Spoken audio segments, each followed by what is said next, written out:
having neglected computers and other system that has been left in place by the previous council, and we thank them for their work.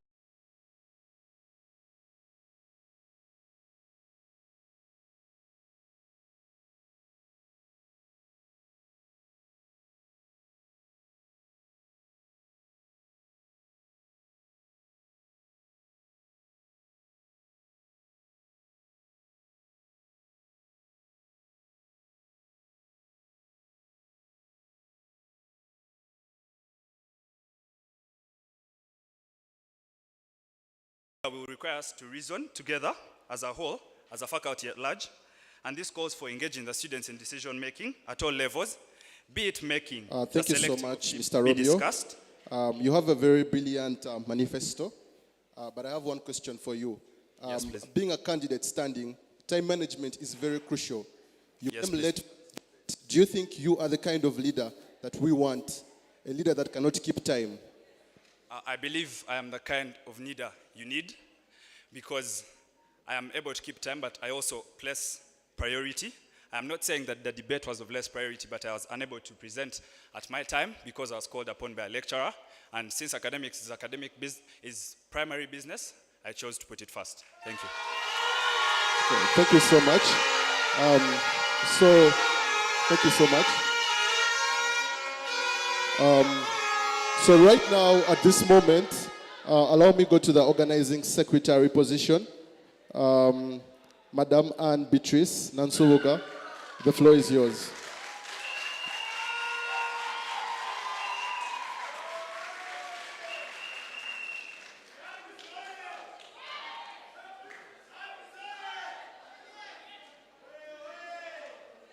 Good afternoon, ladies and gentlemen.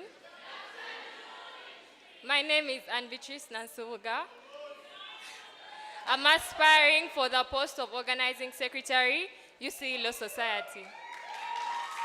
Before I go any further, allow me to thank our predecessors for the formidable work they've done for us as a society. However, no one is perfect. We're all bound to make mistakes. Therefore, I come in to rebrand those mistakes and make a better society. How do I intend to do that? I intend to indulge in students' inclusivity in all the decision makings of the activities of the society. I intend to pass through the class reps and the class senates so that we can involve the students in the decision making of the activities organized by the society. This will enable the students and the executive of the society to be one society because the leaders listen to the decisions of the society, so they work together as one for the betterment of the society. My second point is on the price for the law dinner tickets. When given the mandate to be organizing secretary, I intend to subsidize the amount for the price of the law dinner tickets.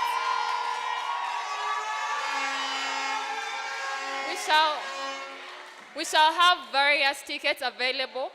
For example, a member of the Law Society will be paying 80,000 shillings for the law dinner tickets. A non-member will be paying 95,000, and it's only the administration that will be paying 100 or above 100,000. This is because we are students, people, we don't work. We can't afford to buy a ticket of 130,000. So therefore, if you give me your mandate, I'll make sure I subsidize the amount for the law dinner tickets.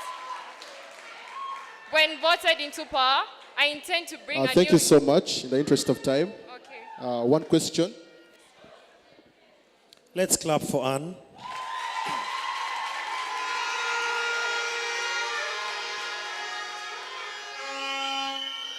Thank you.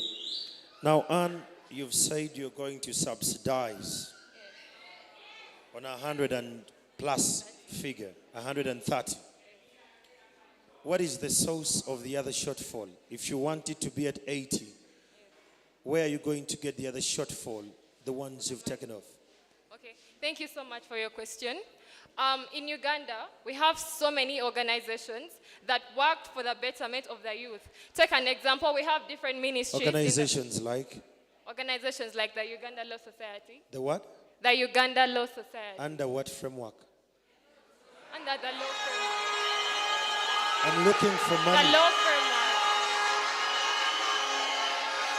I'm looking for money. Comrades, when you're telling us that you're going to give us this much money, the shortfall we're looking for, where is it coming from? If you're saying it's coming from the Uganda Law Society, under what framework of the Uganda Law Society are you going to get these funds? So the UCE Law Society is like a body of the Uganda Law Society because we are lawyers. The Uganda Law Society is an organization that joins all lawyers in the country. Therefore, if you present your issue to the table, they can't fail to find your organization. Can we listen? Can we listen? How much has the UCU Law Society contributed financially to the Uganda Law Society where you're getting this shortfall? How much? I haven't addressed my mind to that. You don't have the figures. Thank you. Thank you so much. Please vote for me for your organizing secretary. Yeah, thank you so much. Thank you so much, Madam Anne, Beatrice Nansubuga. Right now, allow me invite Bonita Kushaba. Bonita, the floor is yours.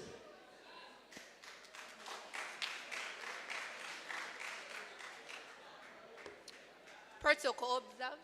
Good afternoon, esteemed ladies and gentlemen. My name is Kosha Bonita. I'm in LLB2 Stream B. I'm vying for the position of organizing secretary. I stand on a PowerPoint slogan, results with resolve.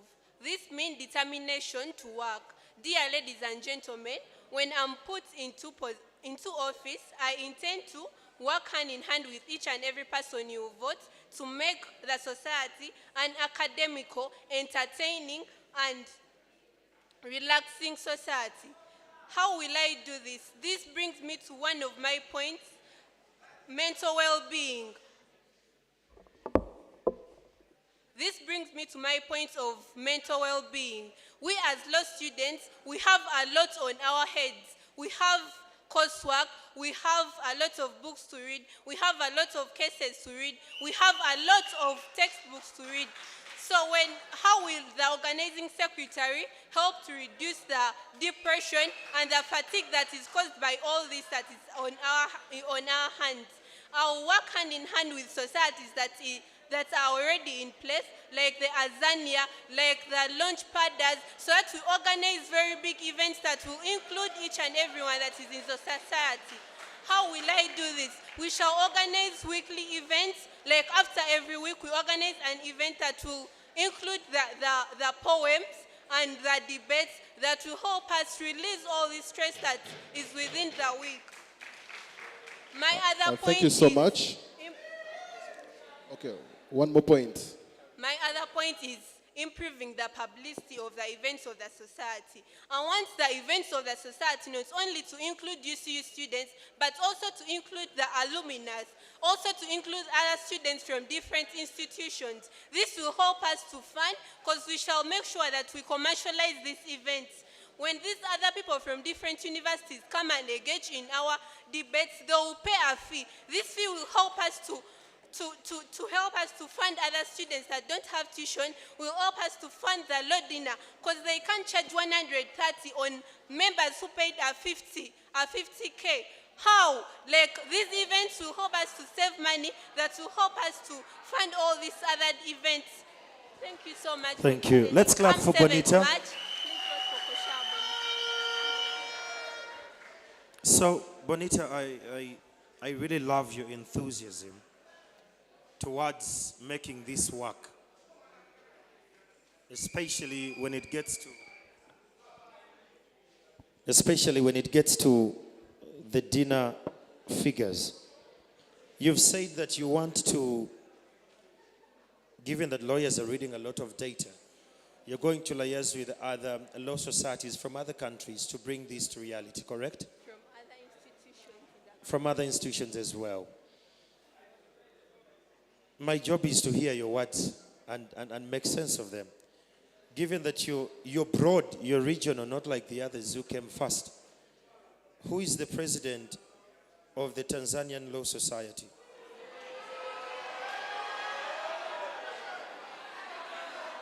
To clarify on what I said other institutions from Uganda, not Like? outside Uganda, because I believe Institutions like like Makerere Law Society. Makere. Makerere Law Speak on the mic. Society. Like Makerere Society, IU, KIU, but I don't think I've addressed my mind to the names of the presidents there. But when I'm put into office, I'll make sure that I contact them. I believe when I'm in office, Thank that you. will be much easier for me. Thank you so much. Come Monday, please vote for Kosha Bonita as the organizing secretary. Thank you. Okay, thank you so much, Madam Bonita. Right now, we're going for the position of academic secretary. So, participant for academic secretary, the floor is yours.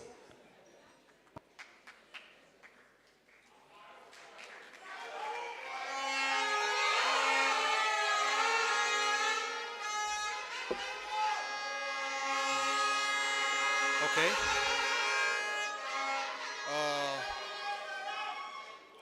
In the first place, allow me thank you so much for having given me this opportunity. My name is called Fimarobo Hilary. I'm vying for the position of academic secretary. It is very unfortunate that with me, I didn't carry my manifesto. But what I came with is the grievances and the pains of the students of Uganda Christian University.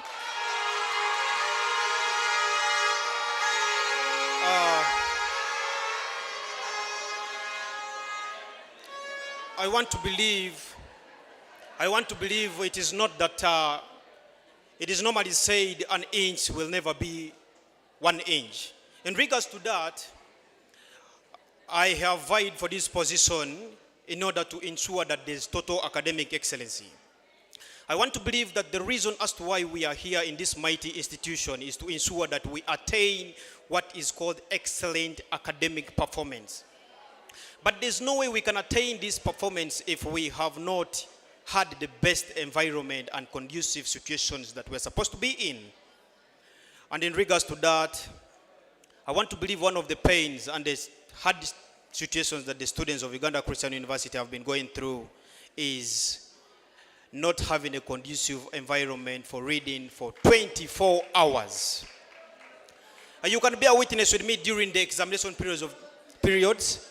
I see very many of my brothers and sisters seated in the DH battling with coldness to ensure that at least they improve on the CGPA and raise it. Thank you so much. Thank you so much, Mr. Hilary. So you bring out very nice arguments, fighting for the people. I just want to ask you something dealing with current affairs. Who is the current Speaker of the National Youth Parliament?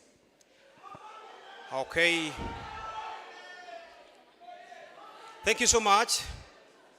I want to believe.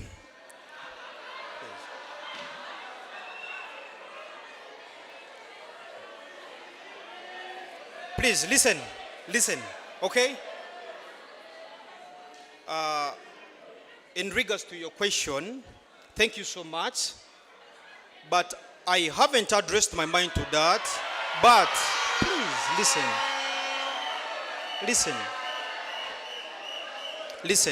Thank you, sir. Thank you, sir. Okay, thank you so much. Let's give him a round of applause. Thank you. Thank you so much. General Secretary, Madam Gloria Atuhaire, the floor is yours.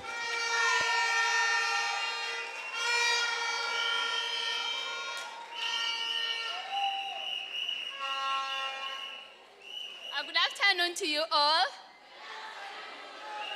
My name is Gloria Atuhaire, and I'm contesting for the position of General Secretary, Law Society, and it is an honor and a privilege to have your audience today. And I stand for 3 points. First, accountability.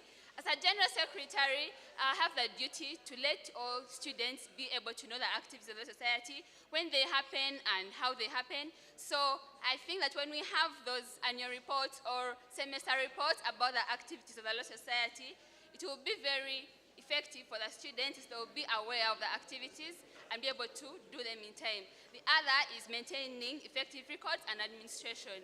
As a General Secretary, I promise that your voices will not only be heard, but they will be remembered and recorded, and it is my duty to get your points from the podium to permanent record.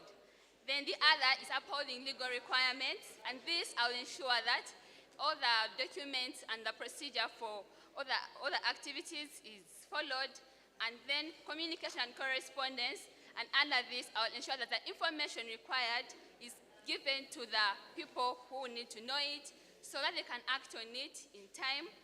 And then one more thing is that as a General Secretary, I promise that I will serve you diligently and I'll be a very dependable leader. Thank you very much. And then Thank you so remains much. at Harry Thank you Gloria. so much. Thank you so much. I let you go. It's fine. I'd like to recognize the presence of Azania in the building. I'm told they'll be having a lunch pad. There'll be lunch pad in the evening. Then there's also Azania in the building representing. Yeah? So on Twitter, we are using the hashtag UCULSDecides2022. Please, let's get tweeting. Let's get the conversation roll. Thank you. Thank you so much. We kindly request Miss Grace Michelle Kezabu to come and present her manifesto.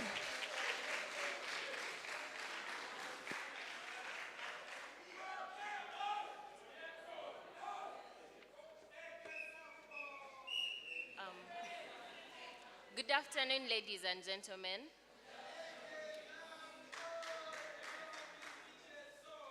My name is Kezabu Grace Michelle, standing for the post of General Secretary, Law Society.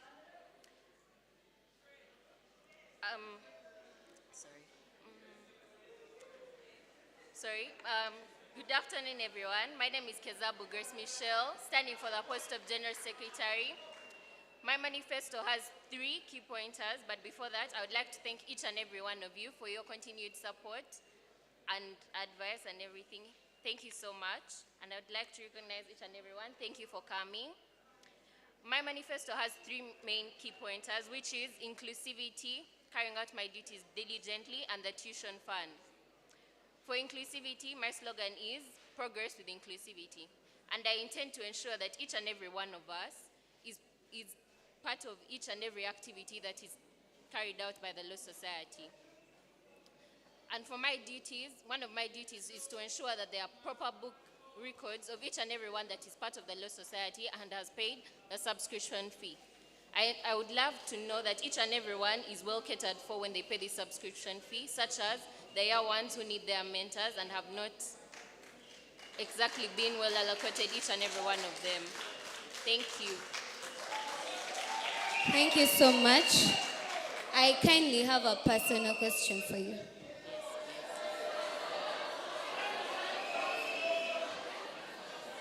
Yes, who inspired you to run for the office of General Secretary and why?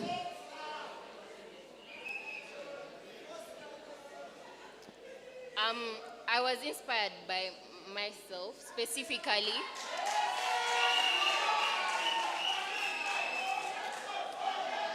Because I have been part of the... Why yourself? Because I have been part of the Law Society before as a vice president in my high school, and I have seen a few things being carried out as the vice president, and I think when taken on this new cabinet, I will ensure that some of the things are better done, following the footsteps of my predecessors. You have a mentor? Yes, please. Okay, thank you so much. Miss Siana Subuganamazi, kindly come and present your manifesto.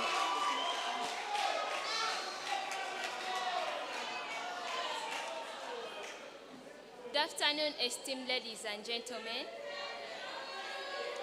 My name is Namazi Siana Subuga, and I'm vying for the post of Publicity Secretary. Miss Namazi, Yes. who is the patron of the UCU Law Society?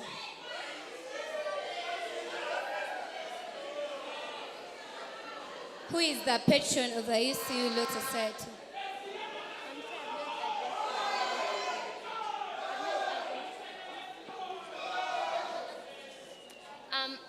not addressed my mind to the question. Yeah, actually, in the interest of time, since you are standing alone, we just wanted you to introduce yourself to the voters and then answer the question that she posed to you. That's all. I've not addressed my mind to the question. I beg to continue. So, I intend to work on a 3-point program, and the first one being rebranding the society. I intend to do this by using social media. For starters, we have 9,000 followers on our Twitter account, and among these include the UC alumni, the President Law Society, Fiona Wall, among others. I intend to engage these different stakeholders into our society and engage them in the different activities that are going on in the society. I also believe we have the best law school in Uganda, and everyone needs to know this. Not only in UCU, but outside. They need to admire us. They need to admire law students. Everyone should choose UCU. And my second point is about marketing. I intend to market our society through advertisements. How am I going to do this? By using TV. Imagine if we were to have different TV stations to broadcast our UCU Law Dinner.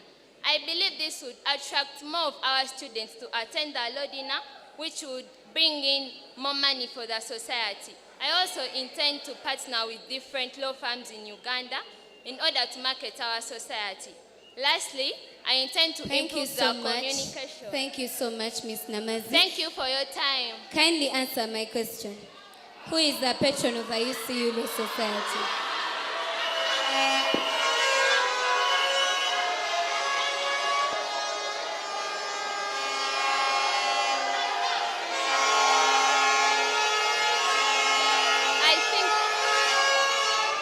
Mr. Oyet, please handle your supporters. Handle your supporters. Because I don't think you want this to be done to you, yeah? So kindly handle your supporters. Thank you so much. Let's give her a round of applause. Thank you. You did well. The president of the UCU Law Society is Mr. Razak. Thank you. The patron. Please vote for Namazi Siana come 7th March. Thank you. Okay, thank you so much. Just a minute. Comrades, please rain on your supporters. In the interest of time, rain on your supporters. Okay, thank you so much, Mr. Andrew Kamagero. So right now we are getting to the climax of this debate, what we all came here for, but we have a few people yet to speak. So I would request the candidate for Finance Secretary, Brian. Brian, please come, mention your name. Ladies and gentlemen.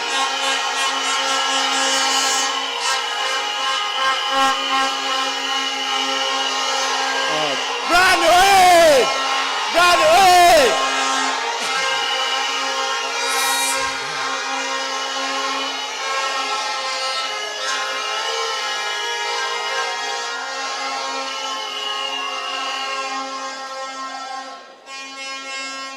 Good afternoon, ladies and gentlemen. Yes, I want you to know this. Winners never quit, and quitters never win.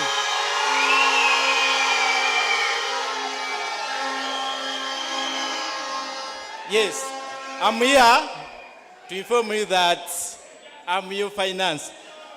Yeah, thank you so much, Mr. Brian. Mr. Brian, thank you so much. Thank you so much. Please get back to your seat. Okay, 30 seconds. Oh, I can't ask for your support come this month 7th. Please vote however, Brian.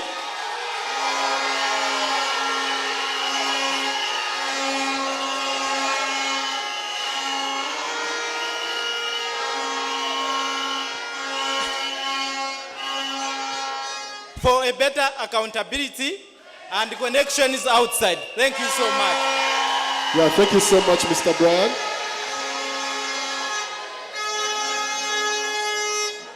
So right now, Thank you so much. The support we have shown him I have another request to make. While we are celebrating our candidates, the camera that is right in the corridor takes footage on the other end. So, dear supporters, when you're going through the camera, you're disrupting at times and distorting the submissions. So we can do it on the side, but let's have this. Abakasita, twefuge. Our land friends, this camera is capturing this for purposes of clarity later. So we can be on the sidelines, but let's maintain its corridor. Thank you. Okay, thank you so much. Right now, we have reached the position of speaker. For the position of speaker, each candidate is going to get 3 minutes. Yeah, we're going to time you. So make sure you say everything you're going to say in the 3 minutes. Yeah, are we good? So right now, allow me invite Madam Ketra Ahebwa.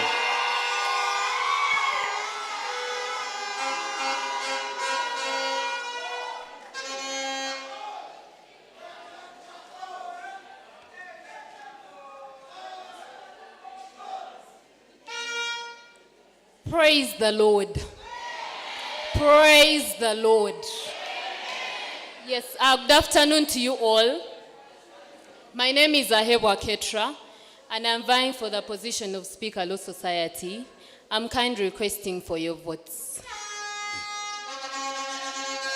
We've had different people speaking to us, but we are looking at pragmatic leadership.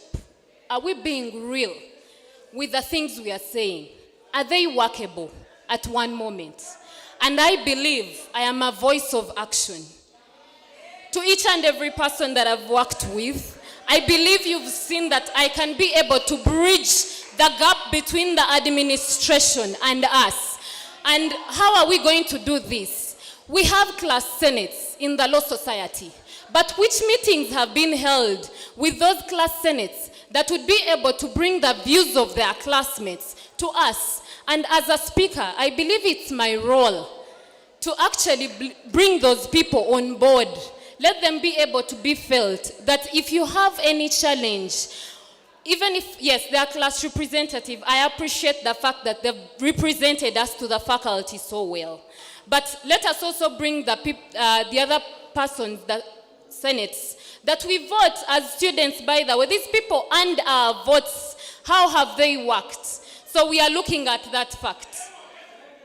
We are looking at another fact of, academics. Why do we hold discussion groups when we want to, to look at courseworks if it's time for the exams? Why not start early as, students? We discuss early those topics that we've not understood in the lecture rooms, so that we are able, at the end of the day, if it is, time for the exams, you're just passing through. You're not starting from zero. You're starting from somewhere. And I believe I am a person that can actually achieve that through people who have, achieved knowledge in those topics that, we do not understand. We are looking at the fact that, hope my minutes are not done. We are looking at another fact, that is the symposiums. Why don't we begin from home? Many of us have a challenge. You find you're fearing a lecturer. But if these people came to talk to us outside the classroom, there is that interaction that you shall have with the lecturer. That at the end of the day, you shall not put a gap of, it's only the class representatives that speak to the lecturers.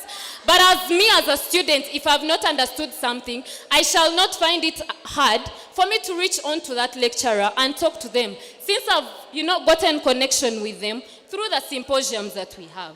We are looking at starting from within us as students, that at the end of the day, we shan't face challenges, but rather have, connections with those lecturers. And I believe they work in big firms. I mean, these are people who have gotten exposure. Let us start home. Let us not look further. Let us start from here.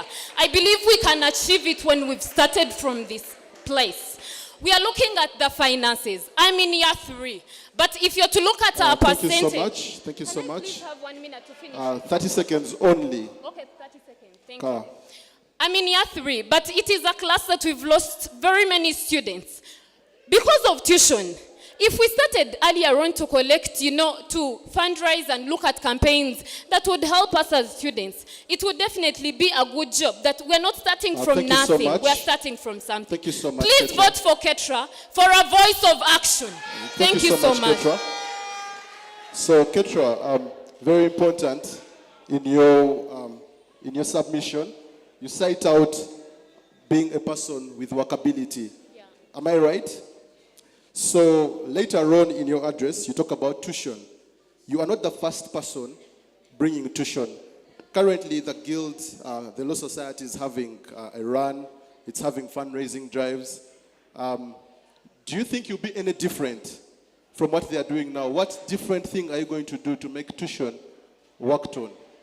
Thank you so much for that question. First of all, before I answer your question, I want to appreciate Liz for the work she has done to collect tuition for the people that have not had tuition. I really appreciate your work. You've done it all. Ebenezer, for the far the Lord has brought you. But we are looking at the fact that we're becoming beggars in our society. How? If we had the initiative of, if everyone is gaining from the tuition that you're collecting. If I collected some money, or if you're putting up different activities, for example, shirts, for example, tags, to identify you as, a member of the society, it would definitely help me. If I'm giving you money, I shall not feel so bad because I'm gaining from you. Thank you so much. Thank you so much. Thank you so much. Right now, allow me invite the next candidate for speaker, Mr. Paul. The floor is yours.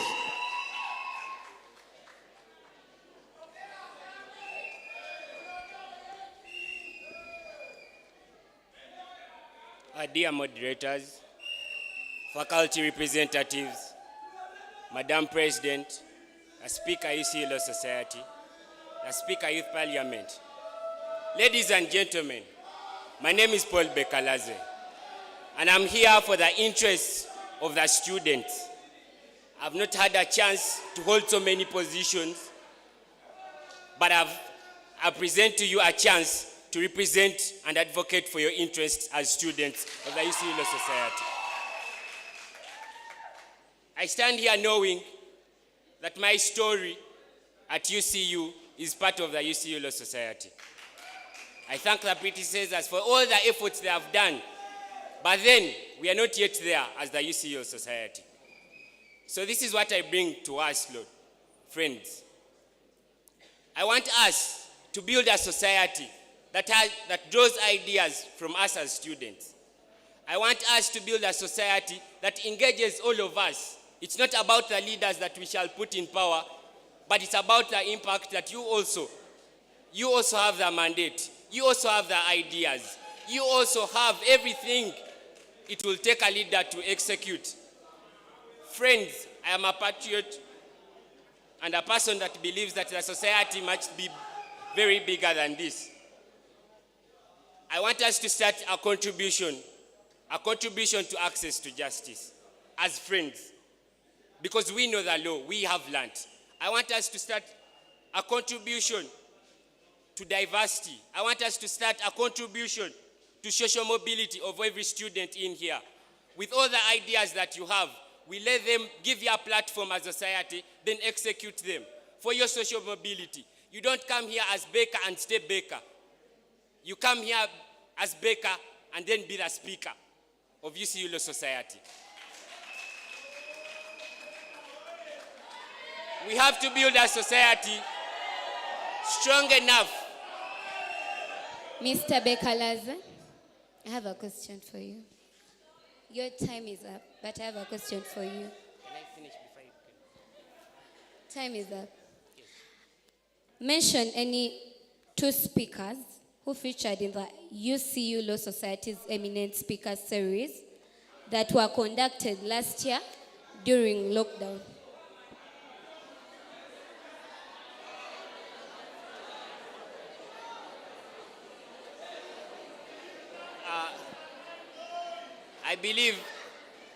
I I believe Honorable Speaker Lutaya was there. All right, Honorable. Thank you so much. Thank you, sir. And right about now, we are going to request Miss Owomgisha Susan to come and present her manifesto.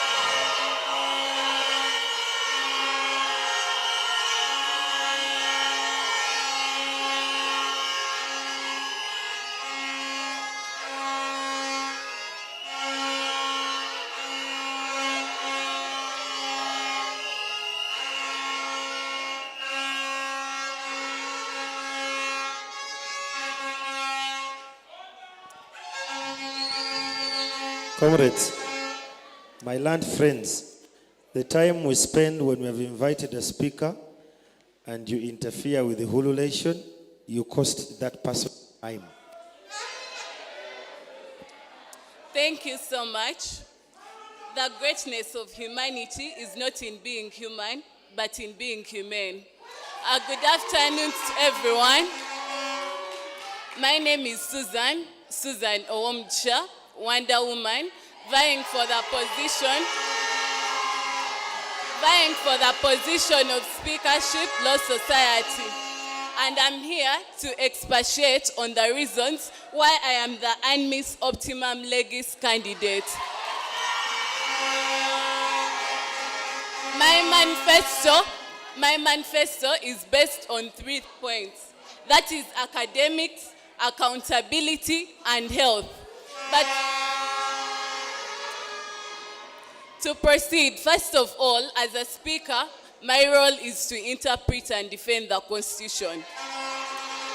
Right now, as I speak, I'm very sure some of you might not be aware that we actually have a UCU Law Society Constitution that is amended.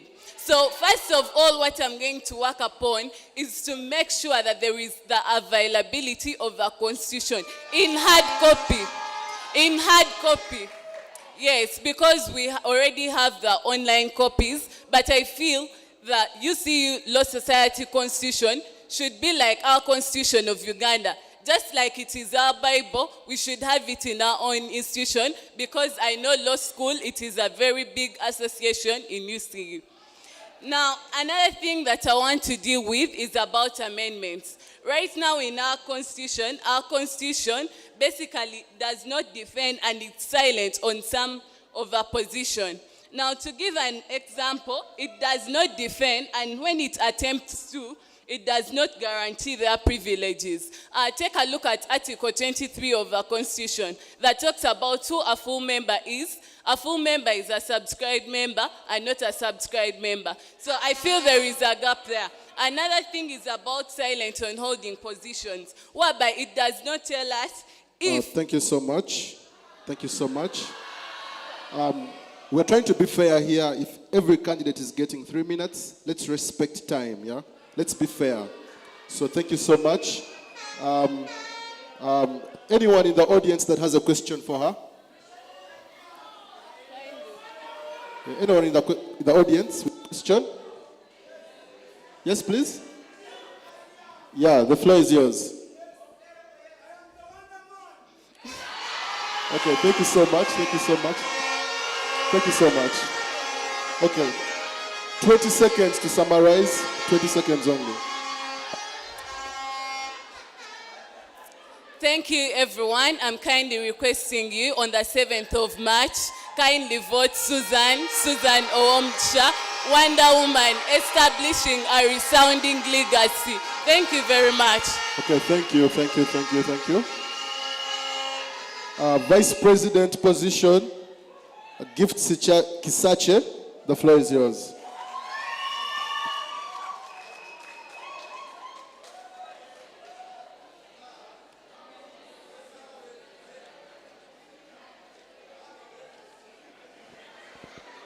So, comrades, as we are now started the more critical positions, vice presidency and presidency, the speakers have 5 minutes each, and you're going to have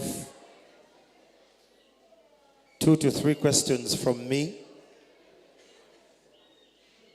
So roughly, you have a maximum of 7 minutes.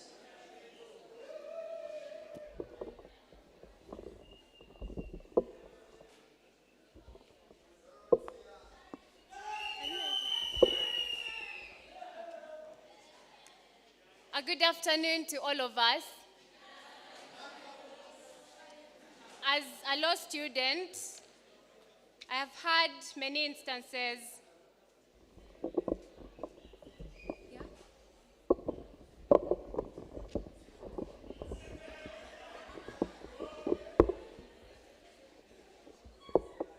Thank you. Yeah, thank you.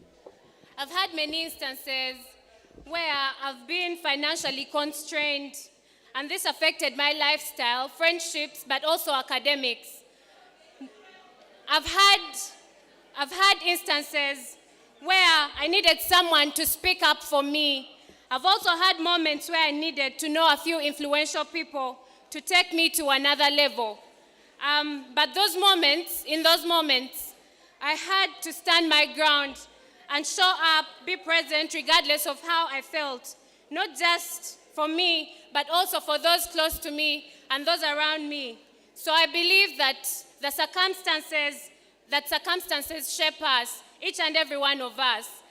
That is why I stand or vie for the office of Vice President of the UCU Law Society. Because you deserve to be financially empowered, because you deserve the rightful and impactful networks, because you deserve a platform to create positive change among communities, among your friends, because you deserve to assert yourself as a voice for the voiceless, even to speak up for yourself. Now is the time to do so. Speak up for yourself by voting to such a gift into power as your Vice President. When voted into office as Vice President, together we shall establish 1, legal aid clinics. My position is that these will be more practical for all students of law. They'll give us an opportunity to become more multifaceted people. They'll give us an opportunity to acquire non-academic skills and the necessary exposure to harness the practical knowledge, but also problem-solving skills, interpersonal relations, and learn how problems are dealt with in real life. 2, affiliation programs.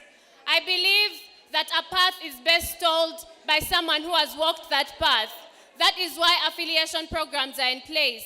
These will be avenues for us to listen to people who have walked the path in law school, people who have done this journey and excelled at it, to get their experiences, but to also learn from them. 1, I hope to bring on board the alumni to come and share with us their experiences, but 2, to also work with societies of the different universities to pick and learn a few ideas from them so that we can implement them. We are looking at a society that breeds competent, but lawyers who work together and excel together. 3, advancement of the art of advocacy. We are not having fun in law school. We have been pressed to a point where we cannot even speak out on the issues that affect us. Yet we are the mouthpieces to our clients. We are going to be mouthpieces to our clients. As law students, but also as future attorneys, our role is to advocate. You should be able to speak up, represent your client in court. But how if you've not attained these skills at undergrad?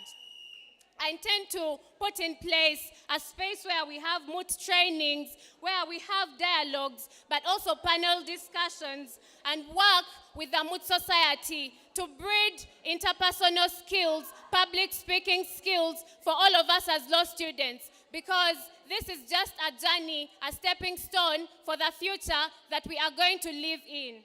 3, Madam, 4, and the last one. That's the last one? Okay.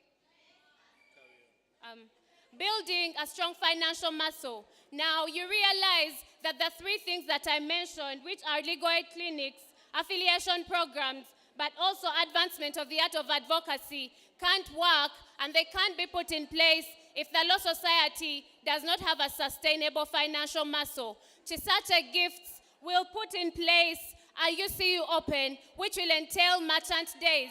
Now, this will start with a talk which will be attended by different alumni, but also us as students, to discuss on how we shall build a strong financial muscle for the society. And then afterwards, have a merchant day where a lot of students with businesses get to actually be brought on board to get support from us. In this way, we shall also be injecting funds into the society.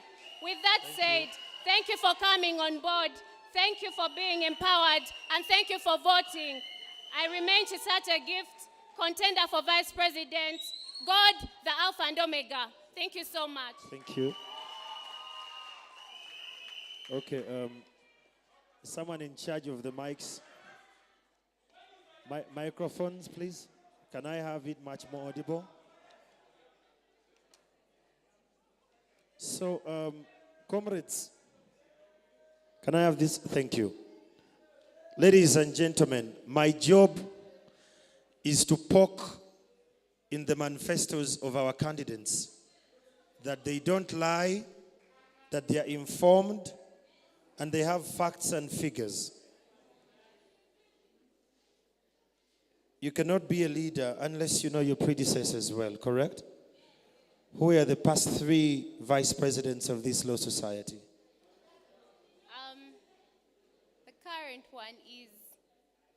The current one is Lutaya Godfrey. His predecessor. Thank you. Thank you. The other question? Let's take that is question 1. Question 2. I love money. When I hear someone talking about financial muscle, I'm looking for the how. How we get the money. And you say the dinners and the likes. But the dinners have been here. How unique are you going to make us get the money, the sustainable model of the financial muscle you're talking about? Well, like I said, I intend to bring on board UCU Opens. These will be days to invite or bring on board different alumni, bring on board the students' body and different stakeholders. These are people... Just a minute. Whoever is in charge of those gentlemen, I can guarantee you where we are headed is going to be tight on you. It's going... Comrades, those are your people. I requested that you reign on your people. So, gentlemen, you can be doing that in support, but it will cost your candidate when it gets to answering.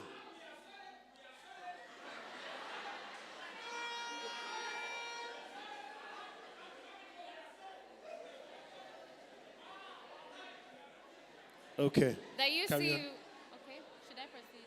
Thank you. The UCU Opens will entail bringing on board different stakeholders, and these days will start with a talk on how to build a strong financial muscle for the society. But then afterwards, we shall proceed to having merchant days. Merchant days will be days for us, for law students with businesses, to come on board. I mean, what's a society that can't support itself? We bring the law students with businesses on board. Thank you. And on the days they have to... Thank you. That's all. Thank you so much. Round of applause for her. Thank you so much.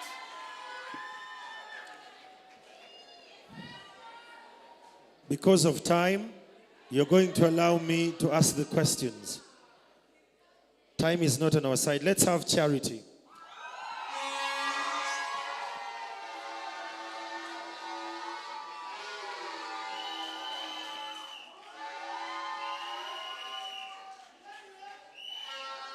Our invited guests.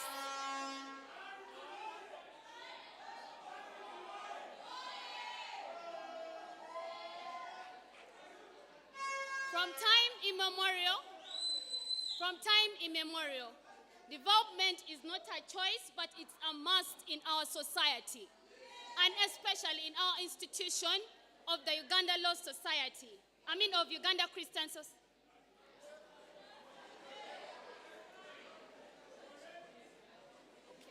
From time immemorial, development is not a choice in such an institution, but it is a must because all people need leaders, and these people seek for their rights and wishes and their demands. And as we are supposed to be voted into office, we are supposed to work for these people. With me, I have a 3-point manifesto, and I will not say it is the best, but I will work on it to my best. To begin with is academics, finance, and publicity of the society.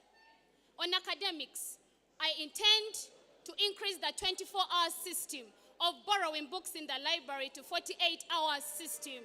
And this will help all the students to memorize, use the books very well to their best. And how do I intend to do this? I intend to engage with the faculty dean to restock the library with books so that each student has enough time to use each student has a book to use, and this will enable us to use the material very well. On the issue of tuition, most of us are suffering from tuition issues as law students. I intend to bring in scholarships into our society. I last visited the financial aid on Tuesday, and there I found that we were last given a scholarship in 2019. That's a fully funded scholarship by Stanbic Bank. How do I intend to bring in scholarships here? I intend to work hand in hand with brand ambassadors. I have already started working hand in hand. I've already started working hand in hand with the brand ambassador of Dasani. And here we are going to receive scholarships for our students, and their tuition will be well paid. On the publicity of the society, as law students, our society needs to be marketed out there. How am I going to do this? We are going to organize and call upon all big organizations all over the country, come and talk to our students, law firms, and prominent lawyers in the society. I also intend, as law students, as we are going to publicize our law society, we only not intend to benefit from outside. We intend to benefit also. We also intend to give back to the community. How do we intend to give back to the community? By carrying out charity services, and also the charity organization that I intend to create in the law society. I also intend to work hand in hand with the guild government. We want an independent law society as law students. We want an independent law school as law students.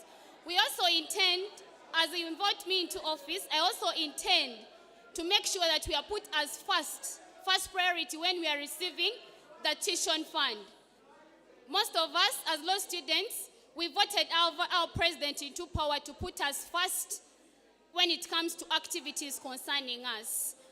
Lastly, I also intend, none of us here has talked about missing marks. It's so pathetic.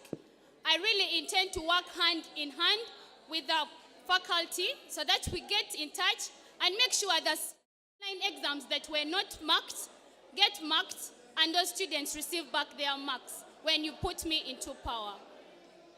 I remain Cheptoyek Charity Chemos. Vote for me. CALM 7. Thank you. Thank you. So, abeka muhya tuwuliziganyeko.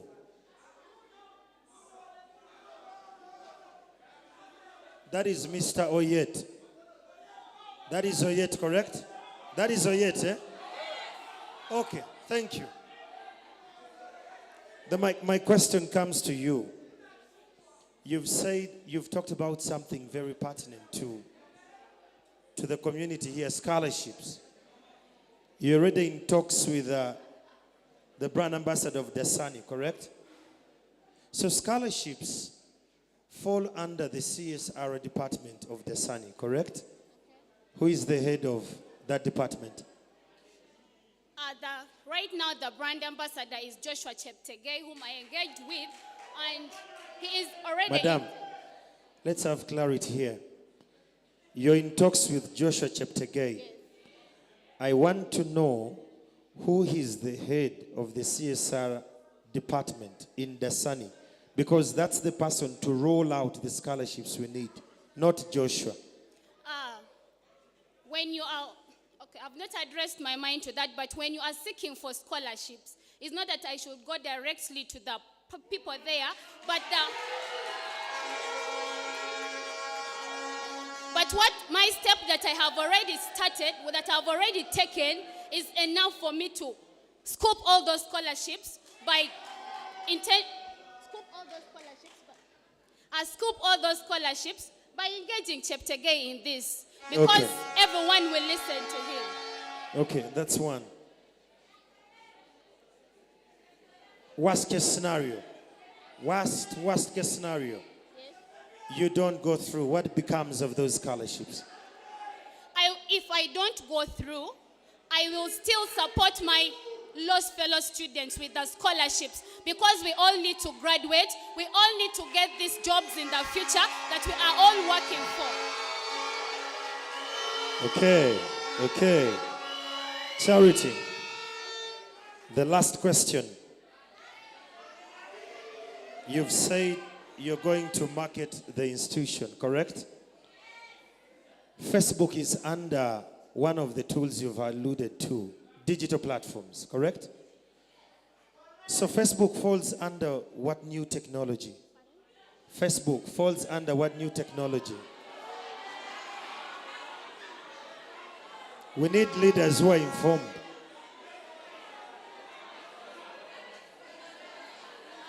It falls under better. Pardon me? Better. It falls under better.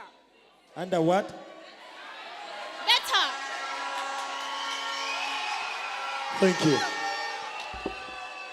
Thank you. Come that day, please vote for Cheptoyek Charity Tables. Love you all. Okay, comrades, let's clap for Charity. She did good. My job is to look for facts and lies. That's my job here. Let's have Fred Burundi.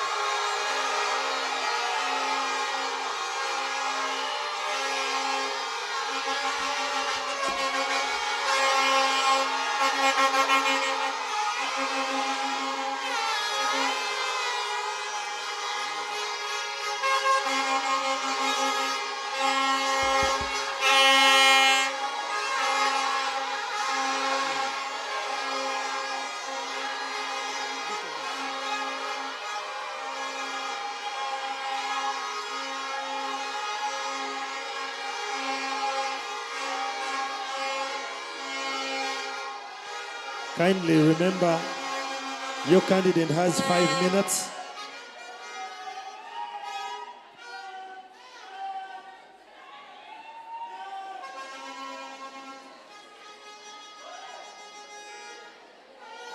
Good evening, ladies and gentlemen. My name is Fred Burondwa, vying for the position of Vice President Law Society. I was requesting we give us a self-audience and we try and listen to these great deliberations. Now, I would like to start on a very sad note. You see, it is very bad to push a society we claim is our very own, but then we find it is not in the drive it's supposed to be in. I currently had a lesson after lunch, and I'm supposed to be here for this great deliberation, which is a great debate.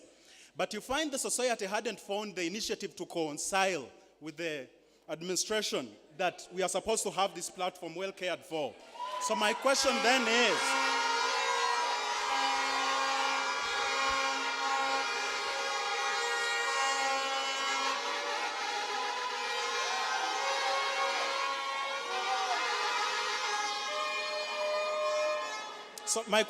is, are we taking the society serious? So the first question we are supposed to do is address the issues of the society to the seriousness they need to take. So the society has to be taken with great value. So the first thing we need to do in my government is to relate to the administration, to let the society be at the great tandem with administration. So the second position which affects us, Mr. Chamagilo, and I want to address this to you and them because we were requesting for your help somewhere. The greatest thing we face in Uganda Christian University is our tuition. We pay a lot of money. Just like health. Just like each one of us has gotten a job free of charge, managed by funds which are not from our pockets. Yes, there may be taxes. Same should be with government and the institution called education. Education is a public right. We are not supposed to be paying such a bounty of figures. But when we try to inquire from the administration, they're trying to tell us that the position is about taxation of private institutions. I once made out and made some research and realized that we are making a big bounty, paying taxes to the institution. So, but you see, these things are not just first-hand. The president himself came before this floor and told us he's going to fight the issue of taxation on private institutions. So the issue is not just anything, but we need to fight and push forward. Push the president, push the people concerned.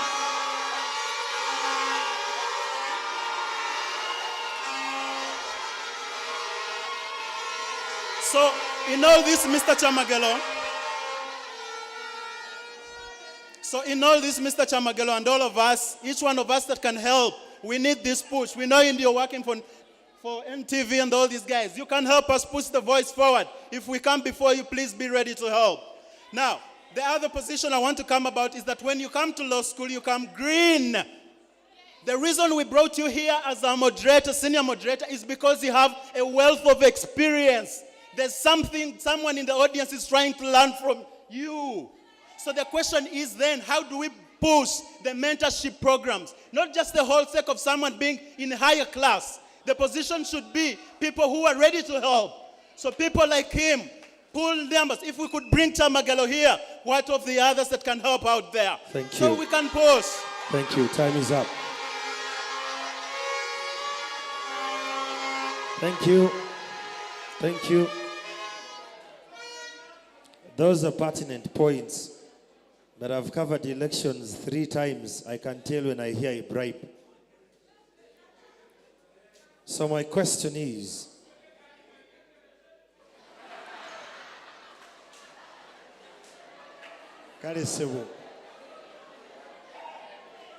my question, you're very passionate about tuition, and indeed, the sums of this country, when it gets to education, alarming.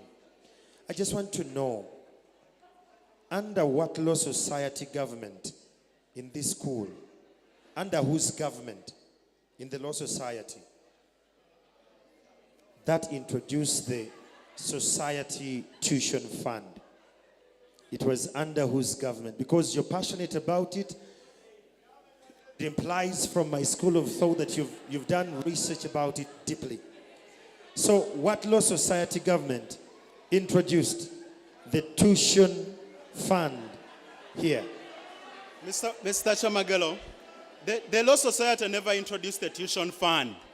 The tuition fund was introduced by the guild government, and it's under the guild member's position. Okay. Okay.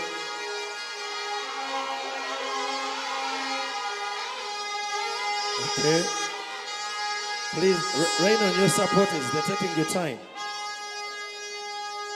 So, for starters, you failed that. No. It's on record. No. I have evidence. I want us to understand the stages of a fund. Who introduces and who rolls out. They're 2 different things. That's the dynamic there. The second question.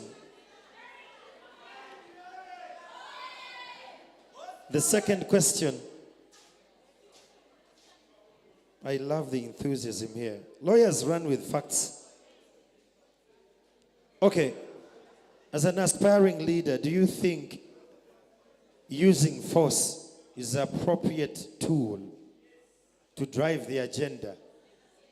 Gauging by your tone, gauging by your body language, we must fight on.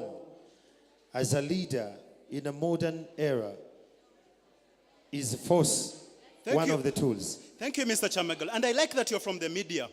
The media, because of the torture they face, they all say one thing. We need to be a force to move forward and tell these people torture is ending. Thank you. Thank you.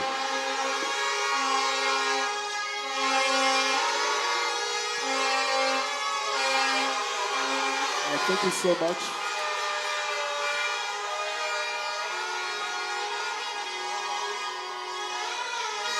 Okay, thank you so much. Thank you so much. Thank you so much. Thank you so much. So right now, Mr. Vice President, please. So, your people. So we have gotten to a short break right now. After this short break, we are going to have the presidential debate. But right now, the Electoral Commission has organized some package. I don't know if they are ready to show it to us. They're simply taking us through how the voting process will be like, how you're supposed to vote on Alpha, if I'm not mistaken. So, control room, yeah, the floor is yours.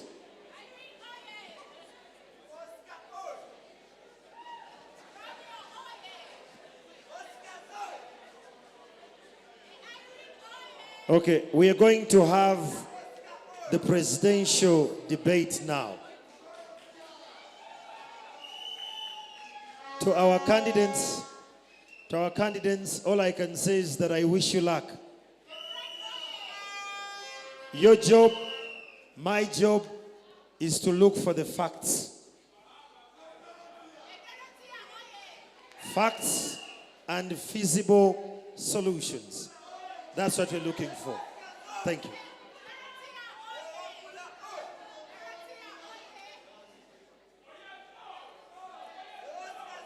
The control room, we're waiting for you.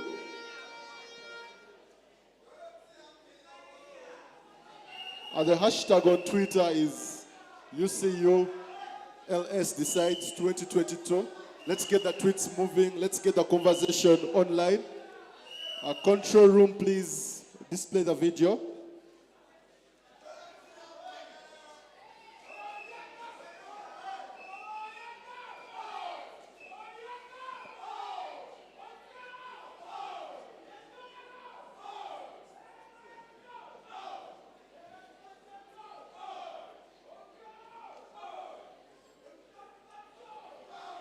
Control room, you're letting us down.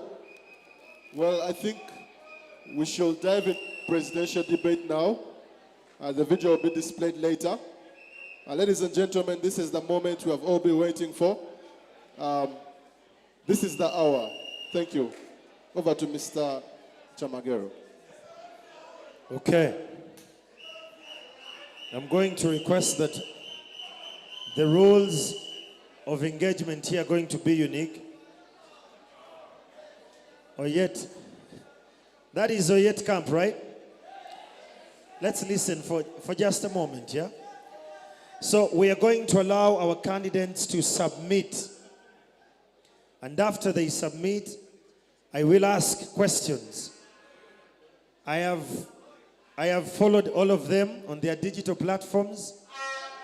I got all their numbers. I've been following their statuses on WhatsApp just to make sure that I know the people I'm going to interrogate today. So whatever question we ask here today, it's meant to paint a picture, the kind of leader we're going to get. And I would like to start off this conversation of presidency with Edwin Maseruka.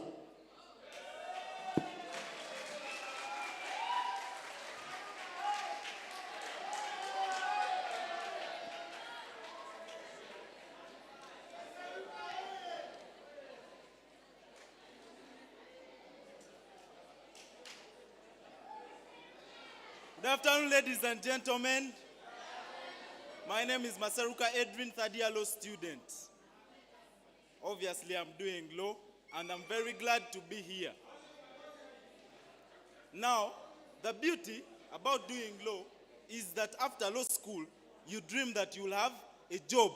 In the end, you will make money. My theme and slogan is, keep that dream alive. How are we going to keep this dream alive?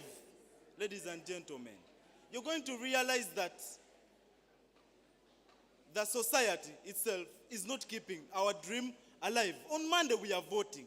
Ladies and gentlemen, vote for a person going to keep your dream alive. Vote for a little bit of aggression when it comes to matters that are oppressing students.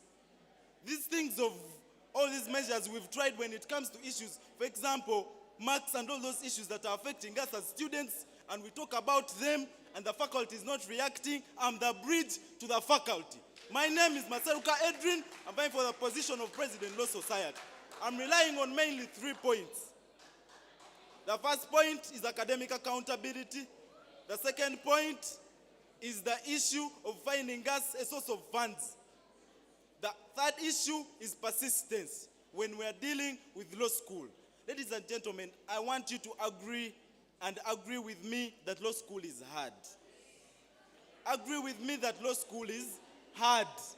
But how are we going to keep that dream alive? How are we going to keep it alive? This is what I mean. I thank my brothers in law fellowship. They have kept us together. People have embraced us, those in upper years. They have discussed for us. They have helped us understand the law. But ladies and gentlemen, what am I bringing on the table? I bring academic accountability. What do I mean academic accountability? The issue of marks is very alarming. Now, we are not coming to agree about the issue of marks because we are demanding for the money and tuition. They do not agree. They will kick you out of the exam room. Now, as a leader and as a president, this is what I'm coming to do. When it comes to the issue of marks, we need to agree with the faculty. We need to agree from the process and the time the paper leaves the exam room. What procedure is it following? I've done my part as a student. I've written, I've done the coursework, I've signed that I've sat the paper. Time reaches where the faculty has to deliver, and they have to really monitor where is the paper going, and results are not appearing. Colleagues, I have a friend, and we have a friend, all of us. A colleague is now in his second year doing law, who was with us because his marks were missing. And his father could not pay the tuition because marks were missing. His father is a strict lawyer. He said, you cannot continue. Why is that happening? The man reached out to the administration of the Law Society, and no one helped him. Guys, I'm here to help us. I'm bringing a new force. I'm bringing a new character as a president. Guys, vote for Maseruka Edwin come 7th March. That's on Monday. The other issue to do with money. Guys, law dinner is a beauty. It is a beauty. But this year we are spending 80 million on law dinner. Last year we spent 60 to 70 million on dinner. This is food we eat every day. This is food we eat every day. We have colleagues that are struggling with tuition, and we're paying a lot of money. Imagine we save like 20 million, 10 million. That money comes back to the society. In the end, what can we do with this money? What can we do with this money? We have great brains. We have very, very great brains. How about we start a law firm outside there? And our own brains can be in those law firms. You will be assured of a job after law school. I'm the bridge to that dream. I'm keeping your dream alive. Guys, vote for Maseruka Edwin. All this is going to be possible. I'm not agreeing on all matters that are affecting us as students. We are fighting with the same energy. I was vetted out. I petitioned. I got back on the ballot. I'm back to mainly represent and make sure the aspirations of us, the students, come first. Not those of the faculty. I'm not coming to work for the faculty, but the students. How about you try Maseruka Edwin for President Law Society? Thank you. A new character. And the Round of dream is applause for Maseruka Edwin. So Edwin, I loved and I followed the conversation of your petition. You were two who petitioned. I've been following the case ever since I got to know that I will be the moderator, just to make myself aware of what goes on here. You've hinted about the problem of missing marks, inconsistencies with the Alpha app. Yeah? What is the solution at hand to solve this? Are you going to disband the entire the IT department that's behind the Alpha app? Are you giving us another upcoming forward or what? Thank you so much, Mr. Chairman. I consulted the people in Alpha, and they told me they do not insert marks. Marks come from the faculty. Now, this comes back to the kind of system that we have. As a law society, we can have a committee that deals with marks. We can have that committee and we can start it when a student has an issue to do with marks. They come back to us, the leaders, because we are resilient, because we are fighters, and we're not going to agree about this, guys. This is not a matter to talk about. Yeah. Your parents are going to demand for your marks, and it's the only consideration the faculty can give us. It's the only consideration the university can give us. Our marks that we have paid for, our results. The dream is the tent. The dream is to be on normal progress. Minus marks, and the rest you're not on normal progress. Adrian, thank you. You've addressed that. Now, the university policy on retakes is clear. 3 retakes in an academic year is a dead year, correct? And God forbid, what would you do if you happen to get them during your term of office? Now, the issue of 3 retakes has been a policy that has been here. I don't want to behave like a leader that is going to come and change every policy that is there. Now, I've told you academic accountability begins with us, the students. If you know there is a policy to do with 3 retakes and you will have a dead year, academic accountability begins with me. What do? We have to keep the dream alive. We have to read. That is your part as a student. Sit for the paper, write what you know, then wait for Maseruka to fight for your marks when they miss. Thank you.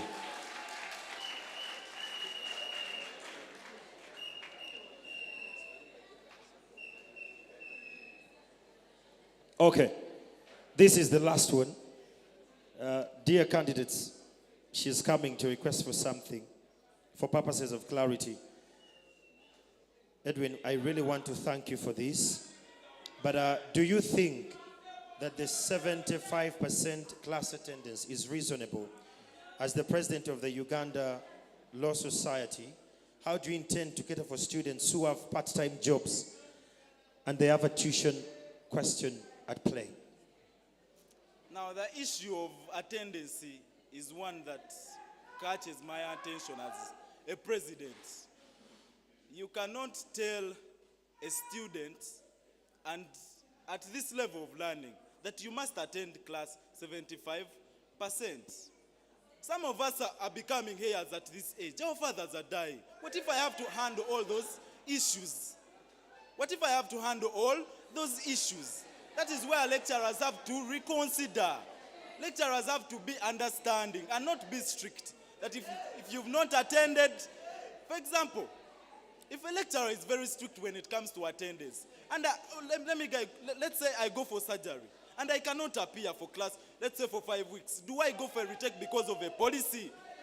No, we do not go for that. We are promoting the rule of law and understanding of those policies. Guys, we do not subscribe to such schools. No. We say no to such schools. I'm the bridge to the faculty. The society is the bridge to the faculty. We have to be on normal progress. It does not mean attending class 75%. It does not mean that all those people that attend class all the time pass the most. No. It's the law, and the only requirement as a lawyer until you retire, you must read. Thank you. So your only part is to read and pass. Thank you so much. Round of applause for Edwin Maseruka.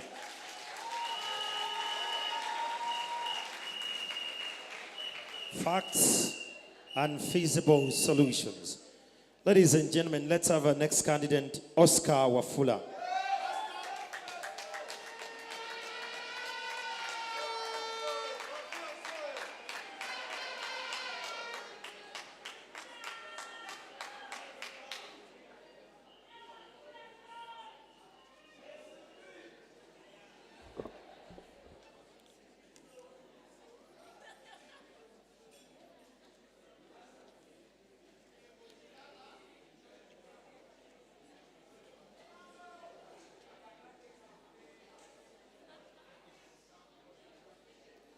Thank you so much. A leader is someone who demonstrates what is possible. My name is Wafula Derek Oscar, LLB3 student at Uganda Christian University. I will take 1 minute to explain who is Wafula. Wafula is a Christian born of a humble background from the villages of Busia. Wafula has a leadership background. Wafula went to Busoga College, Mwiri, a school that is renowned for producing leaders like the likes of the late Apollo Milton Obote, Dr. Ruhakana Rugunda. It's not by mistake that the moderator is here with us. So, Wafula asks for your support and vote for President UCU Law Society. I greet you all in the name of the Almighty God. Wafula Derek comes to you with a manifesto called Impact. Wafula Derek comes to you because he wants to impact the society. Wafula Derek comes to you because he wants to impact the society financially, academically, socially, and economically. I will begin to go with the financial aspect of the society. I'll give a simple background. All of us initially we've been required to pay 50,000 shillings, 50,000 shillings for subscription for the entire time in law school. And that money has always been there. Now look here, before I go further, we've always had financial problems with us. I come with a unique mindset because Wafula Derek Oscar is a unique man. I'll begin with, when you look around, I do not have a banner. I do not have a poster. I do not have tags. But I had money to use in my campaigns. Now look here. In my mind, I said, what is the relevance of buying banners when after 2 weeks from now, we shall have people who are struggling with tuition? Then I decided, to part with 3 million shillings into office. Where is the money? Give me the money. Now, this is one of the first steps I'm doing. You people, it is not rumor. My 3 million shillings is here. I come with the money. Guys,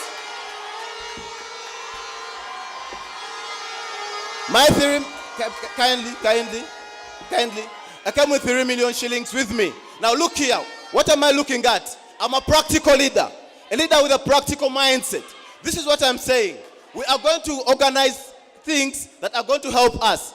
I want to reduce subscription fee and change the mode of payment. Look here, we have young ones who are coming in May, and we are targeting 600 students as law school.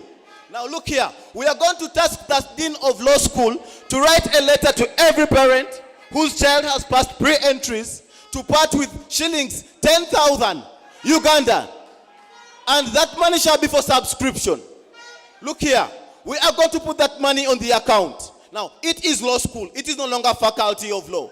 Now, its administration has been decentralized. Now, we are going further to seek humbly to the Dean of Law School to deduct 5,000 shillings from everyone's tuition. Now, that money is still going to go to the account. With my 3 million, that money is going to go to the account. What am I looking at? What am I looking at? I'm projecting the society that is going to be financially independent. We are going to invest this money. We are going to create investments and money shall come back to the society. Okay. And I'm coming with my practical way. I manufacture liquid soap. Wafula Derek Oscar, I manufacture liquid soap from the villages of Busia. Every year I manufacture 5,000 jerrycans of liquid soap. Each jerrycan goes for 50,000. And I have a goal that in my term of office, I want to manufacture 5,000 jerrycans of liquid soap. You will create the market, which you will come to buy. The law school shall buy this liquid soap. And we shall raise 250 million for the society. Isn't that workable enough? Isn't that workable for all of us? Now, I looked at it in this way. As Wafula, the person who has the heart of the society, Mr. the person Wafula. who has the heart of everyone. I looked at Mr. it. Wafula. What does it take for Mr. you? Wafula. Thank you. First of all, let's give him a round of applause. Can I get the treasurer to the society to pick this money? The treasurer to the society come and pick this money? Because he has offered it to the society, correct? I would want to guide. Matters of money are key matters. I would not entrust this money with a student, but I would want to entrust this money with an administrator. That is my stand. Can we have the administrator? Yes. Please come. Don't mislead the people. Don't mislead people.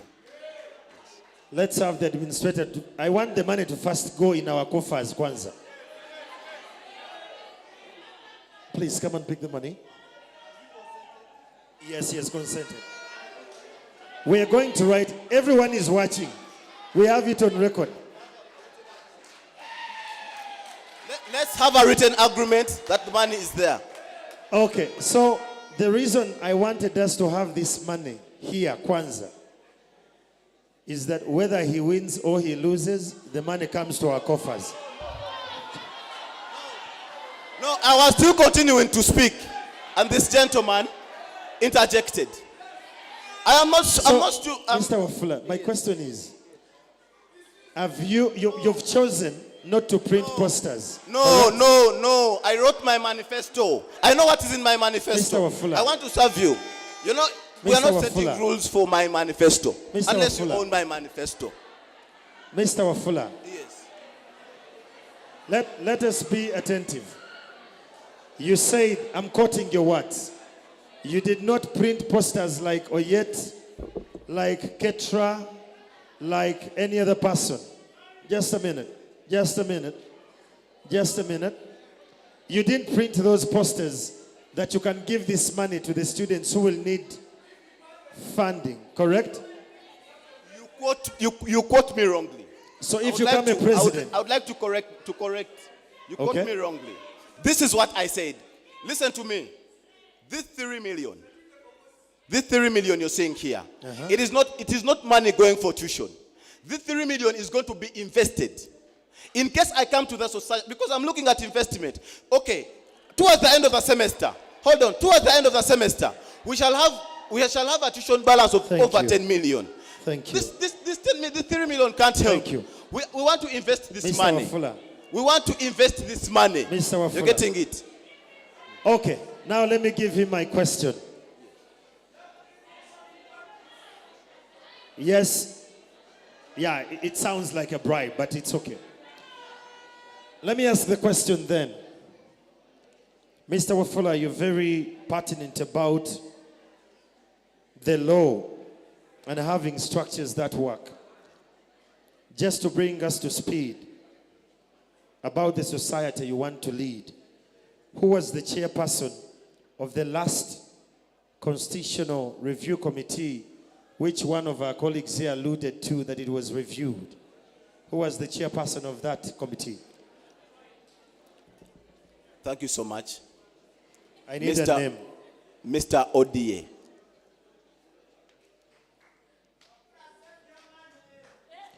Okay, we go to the other question.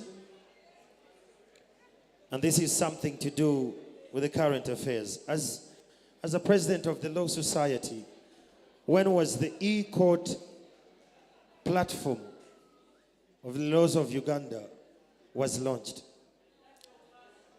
Thank you so much. I beg your pardon. We have, as someone who is pertinent about justice, we have the e-court platform, which our judiciary uses as a country. When was it launched? I'm not certain of that date, but we were in COVID. You know, we deal with facts. You won't win a case when you say it was sometime here. Do we have a date, a month?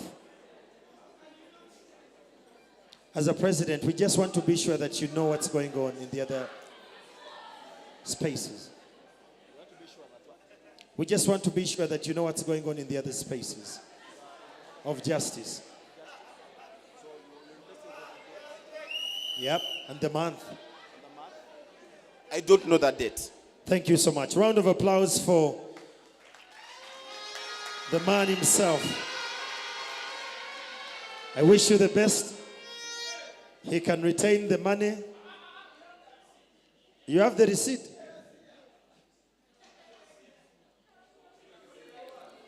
Receipt for what? Don't mislead people. Let's wait until when we are done with the election. Thank you so much, sir. Wafula, impact. Vote for me and you'll see impact. I'm a practical leader. Thank you so much.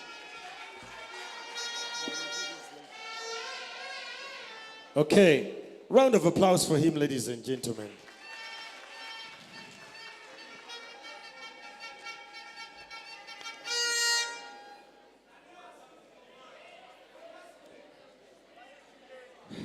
The hashtag seems to be trending, and I really want to thank you for giving this to the world. Let's have now Dorothy Katukunda.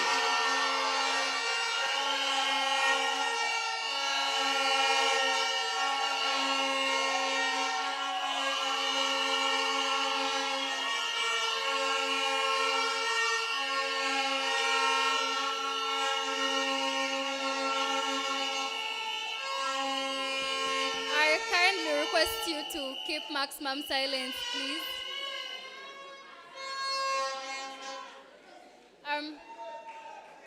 Thank you so much. I have had the benefit of reading Bell Hooks' book, All About Love. And what she writes in her book, she says, in everything we do, we should put love in it. I have made sure that in whatever I do, I put love, vision, and also inspiration from way back home where I come from, because thank you so much, because I know my father is watching, and some of these virtues that I have portrayed are some of the virtues that I have had to learn from him. Ladies and gentlemen, today we gather here, and I am here to show you the reason as to why you should vote Dorothy Katukunda for the next Law Society president.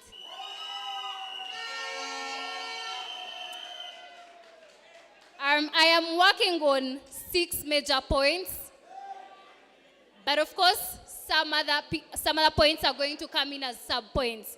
One, I am looking at innovativeness of the Law Society. And what am I looking at? As a law school, we have had the benefit of being called a law school. And what does this mean to us? That means that we are going to be an independent school within this university. We are going to have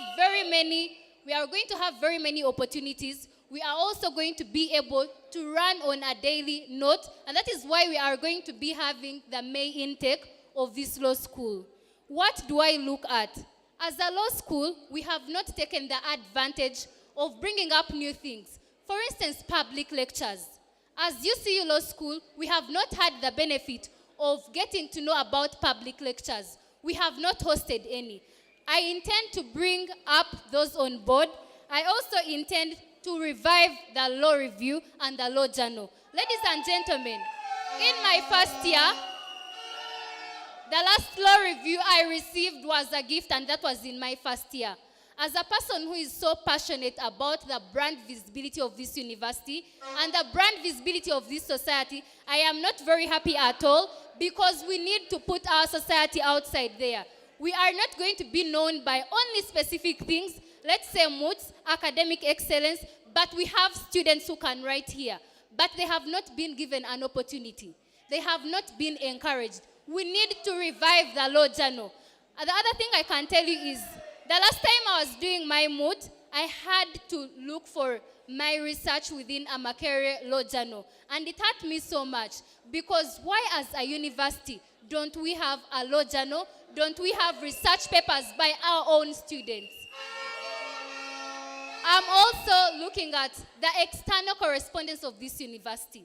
I mean this society. As a law society, we need to work on our external correspondence. We might think that we are outside there, but the truth is we have not taken a step to make sure our society is known. How are we going to do this? We need to create viable partnerships, meaningful partnerships, partnerships that are going to help us, partnerships with law firms, partnerships with organizations, partnerships within other law schools. Ladies and gentlemen, how do these benefit us and how do they benefit the students? First of all, when we create viable partnerships, it is very easy for our students when they are looking for internship placements to get those internship placements. Let's give an example. If a student went to URA to acquire an internship within the legal profession, it is going to be very hard unless that student is well placed. But when we create meaningful partnerships, it is very easy for us to go to different law firms, have a list of our students, and they get these internship opportunities. The other importance is that when we create partnerships, we should not be suffering as a university begging around for money. If we have created partnerships, it is very easy to lobby for funds. It is very easy for organizations to come on board and help us. We have opportunities that we have not taken up as a school of law. I will use an example of the business school. In early February, students of business school were given a chance to go for exchange programs. And these are programs that are supposed to be for also the school of law. I don't know how some of you would feel if you were called up to go to Harvard University, spend 3 weeks, and also learn about their views. I know that would be benefiting to you. This is what we intend, exploit all the visible potentials that are within this university. Thank you so much. I'm also looking at the financial sustainability of this society. One thing you need to know is the fact that finances are very pivotal when it comes to the society. If we do not have the finances, then that means that as a society we are going to work on a low base. I'll give an example. Personally, when I am broke, sometimes I'm very quiet because I have no say. How am I going to sustain myself? How am I going to buy certain things? We have had the benefit within Lizzie's regime putting up a law society fund. And she has not had the advantage of working on this society fund for its continuation. But she would want to leave it in the hands of people that are going to work on it. How do we intend to improve the finances of the Law Society Fund? Number one, I am looking at creating small initiatives. I'm looking at a two-forward plan. First of all, creating incentives, creating small initiatives that are going to raise first capital. First of all, when I was here in my first year, the law society that was on used to sell badges, and they used to acquire money from that. Now that those are small initiative capital resources, we also need to look at the long-term plan. Now, how do we look at the long-term plan? The long-term plan can only be acquired when we exploit those partnerships, when we bring the alumni on board. We need to bridge the gap between the society and the alumni. Thank you, Dora. Round of applause for Dora.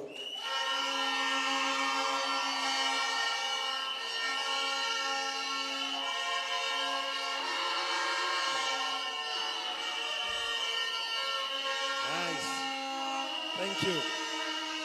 Thank you so much. Thank you.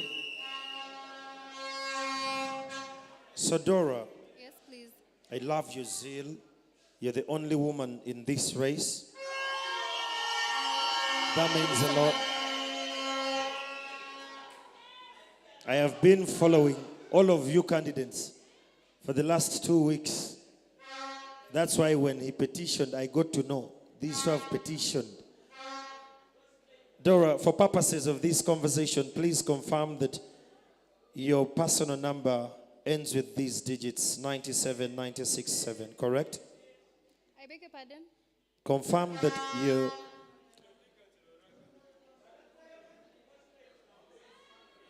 Okay. I want you to confirm to the audience here and the voters that these are the last digits to your personal number. 97967, correct? Yeah. Correct. On 18th February 2022, on your WhatsApp status, you posted and you said men are trash, would be a better world without men. Excuse me. Gentlemen, Excuse me, please. gentlemen, come down, Keep quiet. come down. Come down, come down, come down. Comrades, listen, listen, listen. Like I said, like I said, like I said, my job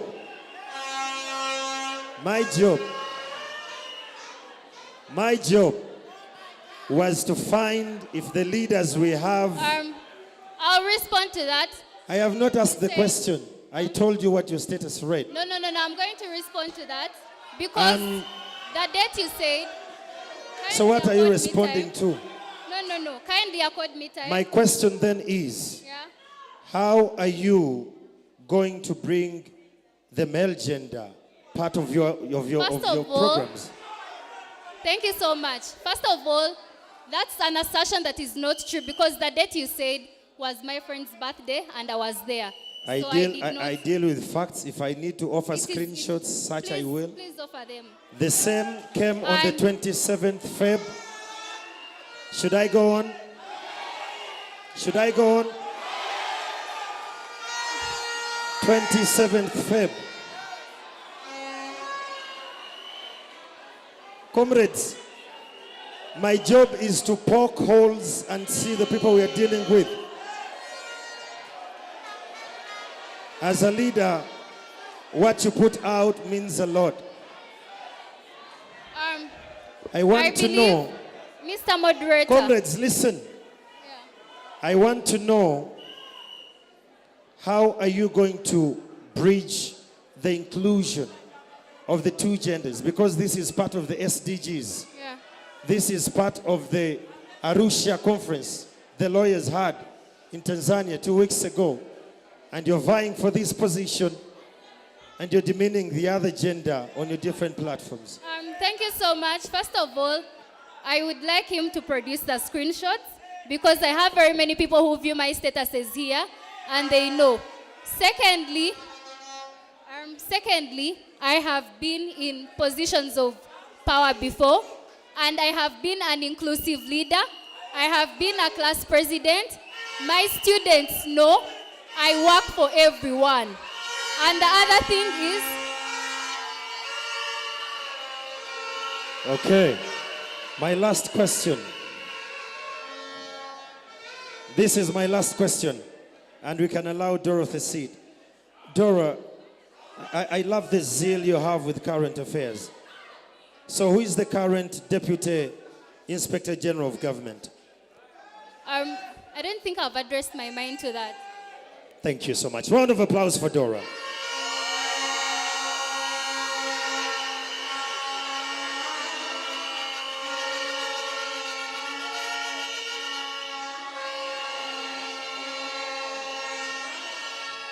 Okay. Ladies and gentlemen, my job as an investigative journalist is to dig, to get facts where you least expect. That's my job.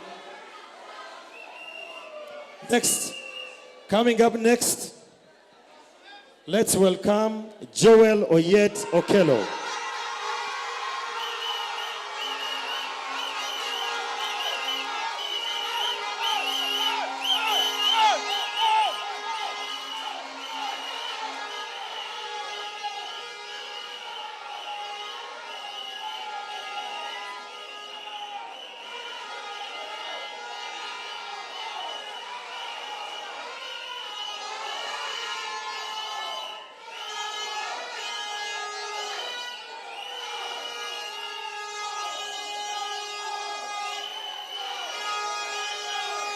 Mr. Yet, please rain on your electorates so that we can proceed.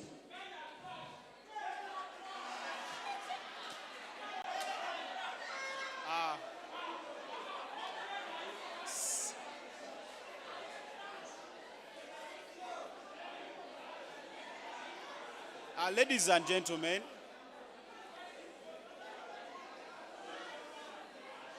ladies and gentlemen,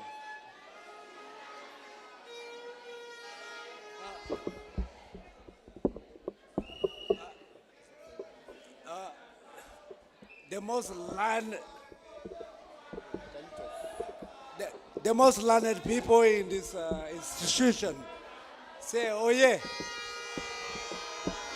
Number two,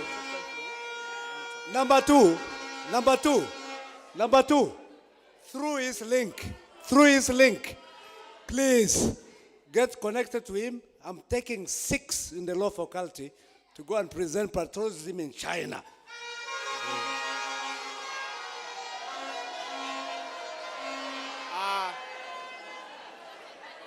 ladies and gentlemen, I don't come here to make false promises. I don't come here to give you hope. I come here so that we be part of that hope. My name is Oyet Joel Okello, son of Oyet Simon. Simon Oyet Simon, who was a former Honorable Member of Parliament for Nuer District. Now, why do I make such introductions? It's because, one, I look at a good name. My father tells me every time, a good name is better than wealth and riches.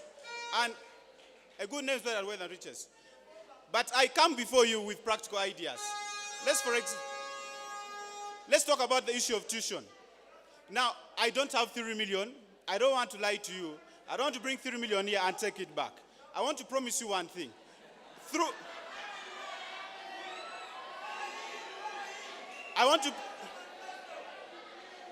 Now, ladies and gentlemen, how do I tend to rectify the issue of tuition? Honorable Oyet, comrades, let's allow Mr. Oyet submit. We allowed the others too. Let's give him the audience as well.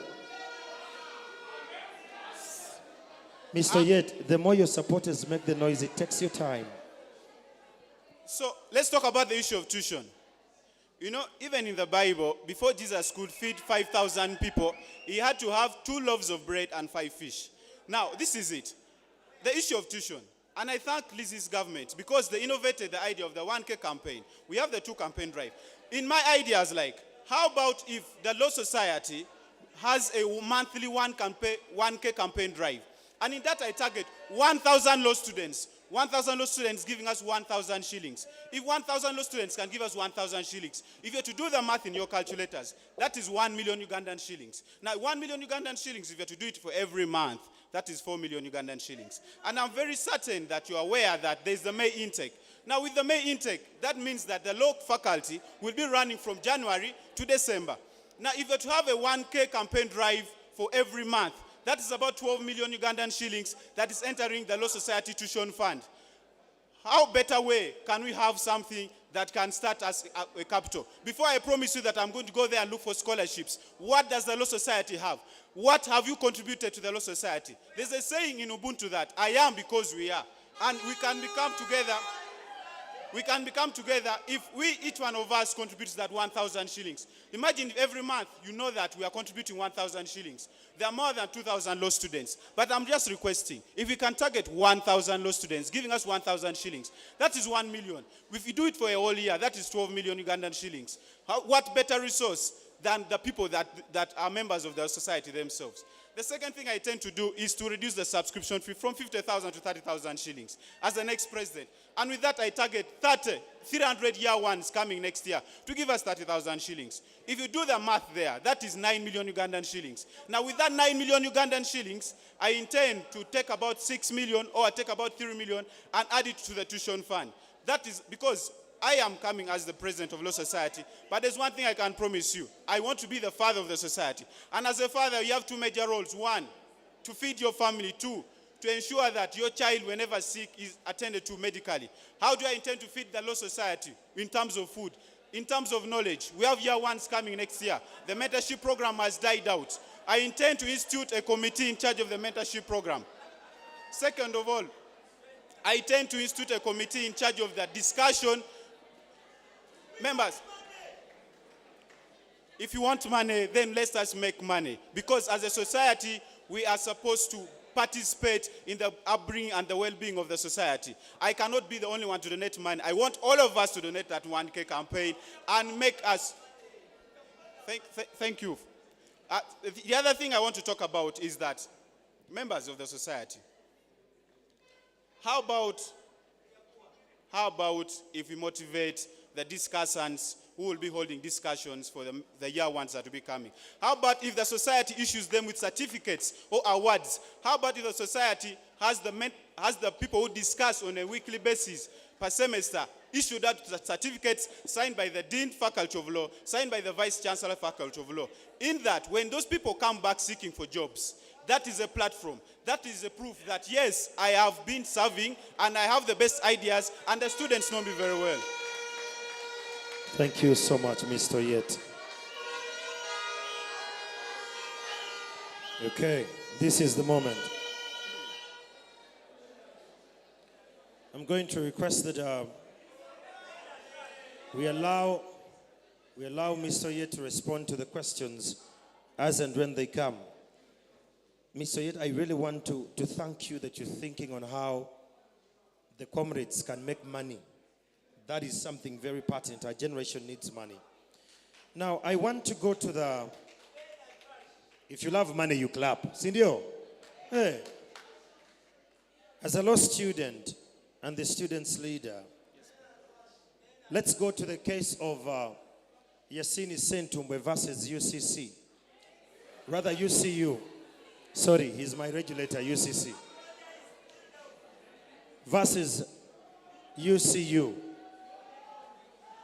How are you going to bridge the gap between the, for lack of a better word, errant lecturers and Yabwe Mukubye? How are you going to bridge the gap between the errant lecturers and the students, taking in caution the case of Yassini Sentumbwe and the other colleague against UCU? Thank you so much. That is the case of Yassini Sentumbwe versus Uganda Christian University.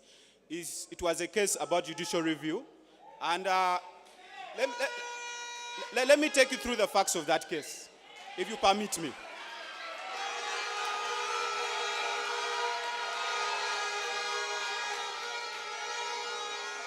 So,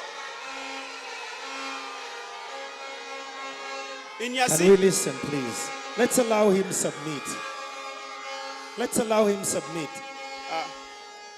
So, in Yassini Sentumbwe, Yassine and a colleague had been expelled by Uganda Christian University for rioting against the high fees rise.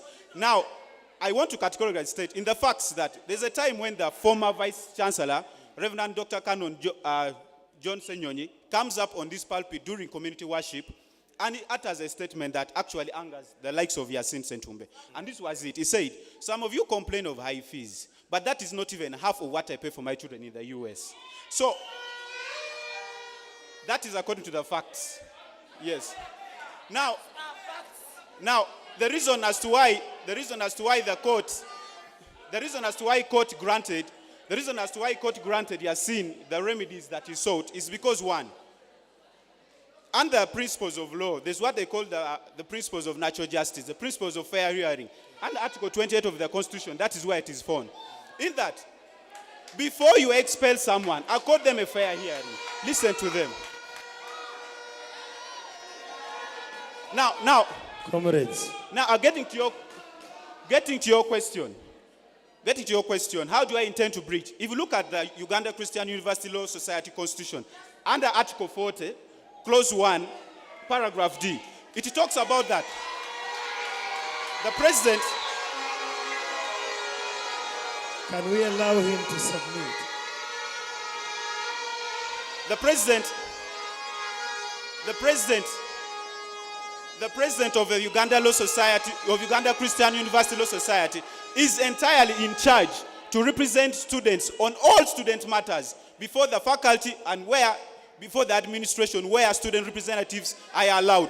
If you can check that. That is Article 40 of the Uganda Christian University Law Society Constitution.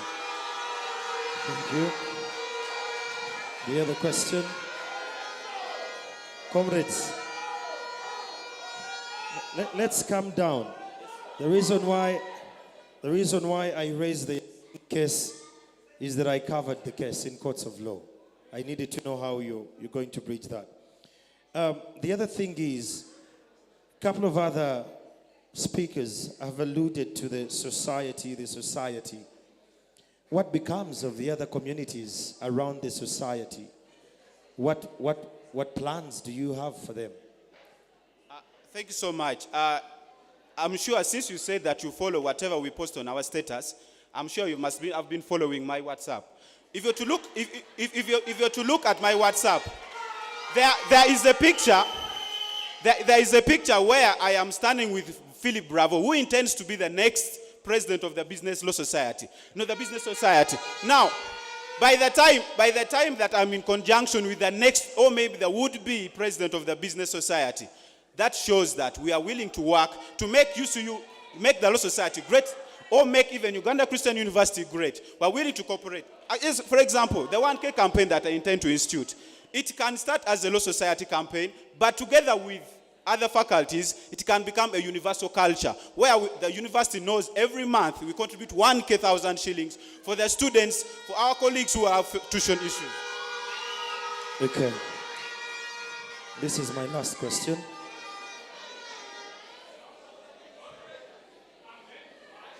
I love the fact that you're with the community. The person you are seen with in your WhatsApp picture on your status is the president, is vying for that position. Let's go regional. Who then heads the East African Law Society if we are going to tap into the opportunities you're saying? Thank you so much. I think the current president of the East African Law Society goes by the name of Bernard Aungo. Thank you, Oliet. Thank you so much.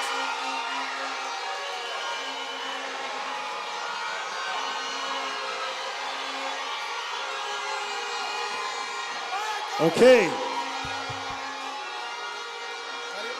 Okay. Please don't use our microphones until you're authorized.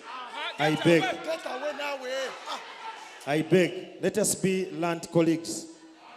Thank you. Let's have now a gentleman called Jonathan Philemon Agaba.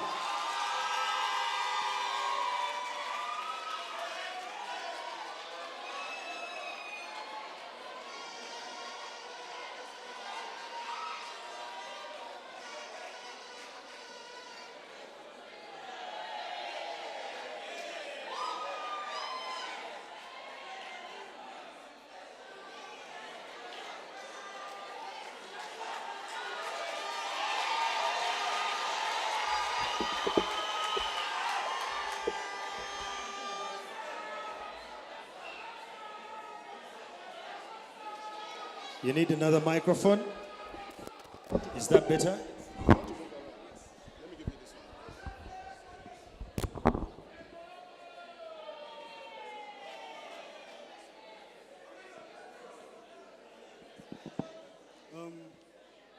Yes, I am going to preach.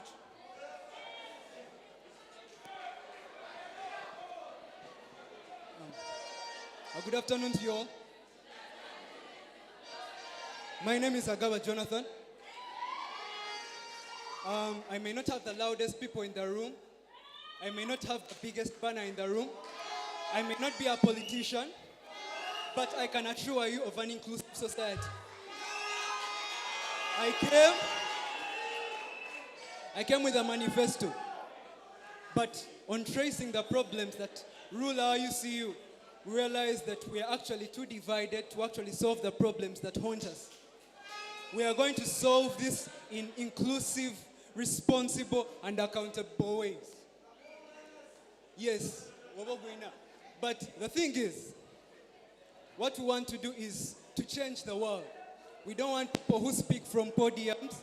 We don't want people who just run campaigns on WhatsApp. We want people who get down on ground. And I want to thank you for coming because of the fact that I know all of you have your engagements. I know all of you have things to do. But we thank you that you actually came and you hold the society in big and high reward.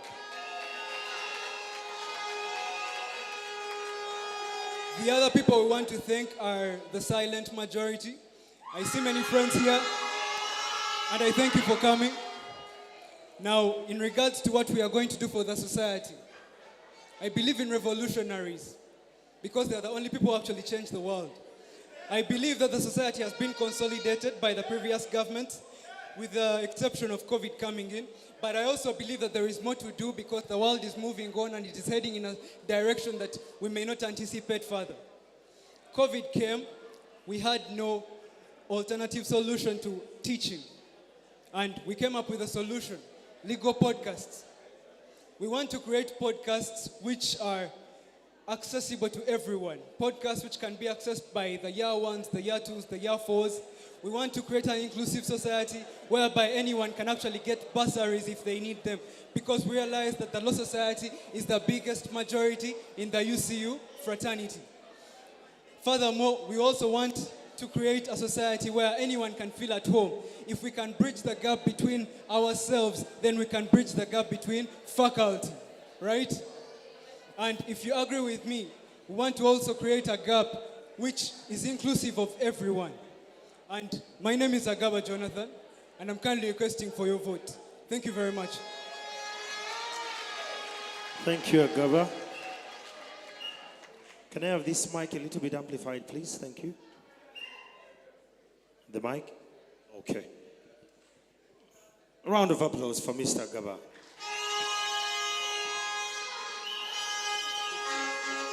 We have questions.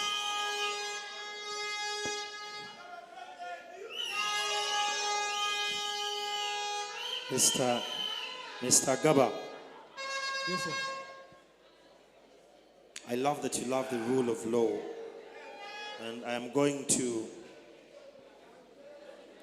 go with you with the current affairs, especially with what is going on.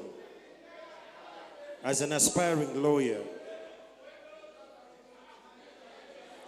who is the current principal judge of Uganda?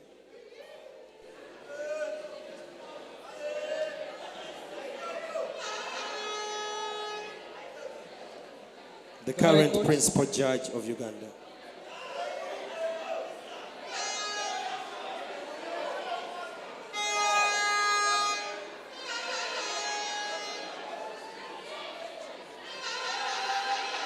Would it be Justice Musa Sekana? Pardon? Justice Musa Sekana. No. It's Honorable Flavian Zaija. We move forward. The other question. You've been following religiously the issues of the youth and the law societies. Recently, who was elected as the president of the Uganda Law Students Association? I've not addressed my name. Recently, the Uganda Law Students Association elected a president. What's his name? His name? Mr. Agaba, what's the name of the recently elected president of the Uganda Law Students Association? I've not addressed my mind. Thank you. Last question.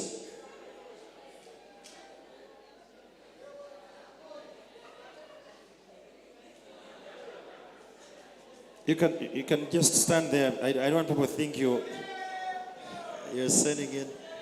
Okay, so who is the chairperson of the Leadership Court Tribunal? Dr. Ruth Karugonjo. Pardon me? Dr. Ruth Karugonjo. I can't hear the name right. Speak on the mic. Professor Karugonjo. Thank you so much. Round of applause for him.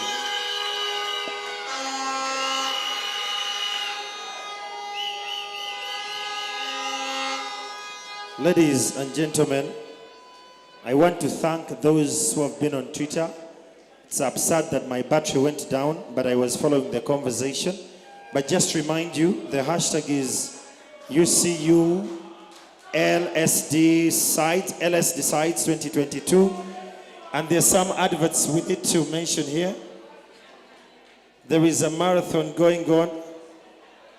The marathon tickets will cost only 2,000 shillings. And this money shall be directed towards the Law Society Fund, which is in place to assist our colleagues with tuition challenges. So far, the Law Society has collected 458,000, and it shall assist students with challenges. Then, to those who love poetry, we have the Azania Poetry and Music tonight in N2 at 7:30 p.m. So those who love Azania Poetry, please come through. Last but not least, before we go to polls, please take time and look at your leaders with a different lens. Audit them by character, audit them the way they treat you and others, but above all, be very careful with anyone who throws around money. I want to caution again, be very careful about anyone who throws around money. If they cannot convince you with their ideas, they are buying your soul. So, as a citizen who believes in transparency and integrity, I really want to thank you for this participation. Let's clap for our participants.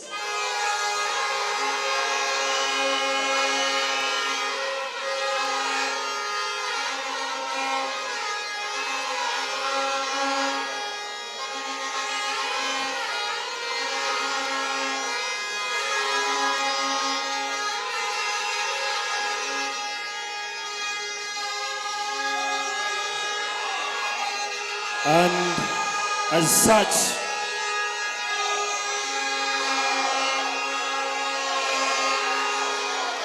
okay, thank you. I would like to pledge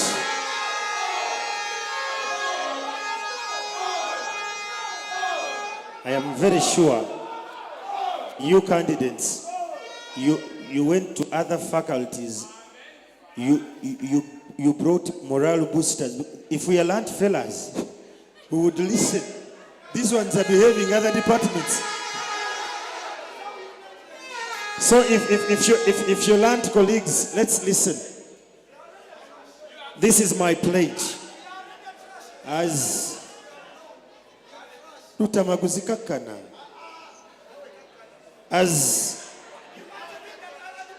a journalist who loves integrity and transparency, my pledge to the Law Society is that in every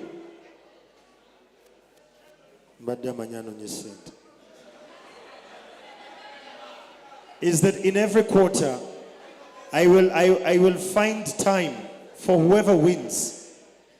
I will find time, at least 30 minutes on NTV, to address the issues of the Law Society on air. And if there is any issue that is arising in Mukono or in the UCU Law Fraternity, please let me be the bridge. After here, I will officially send you hi, and we can start to chat and we find solutions for our people. Again, let us bridge the gaps we have as youths. Let us vote with clarity. Oh, you won't have to pay for the airtime. No, it will be on me for the Law Society. That said, I really want to thank you. I believe a lot in the lawman. And above all, I believe in working hard. So allow me to invite the chairperson of the Electoral Commission to tell us how we are going to vote. The good thing, it is on Monday. I will be following the hashtag. I will still liaise with our digital team at NTV and Nation Media that we can follow what's happening here. Thank you so much. Chairman, Electoral Commission.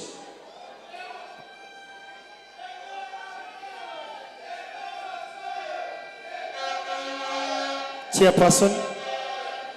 Oh, he's here.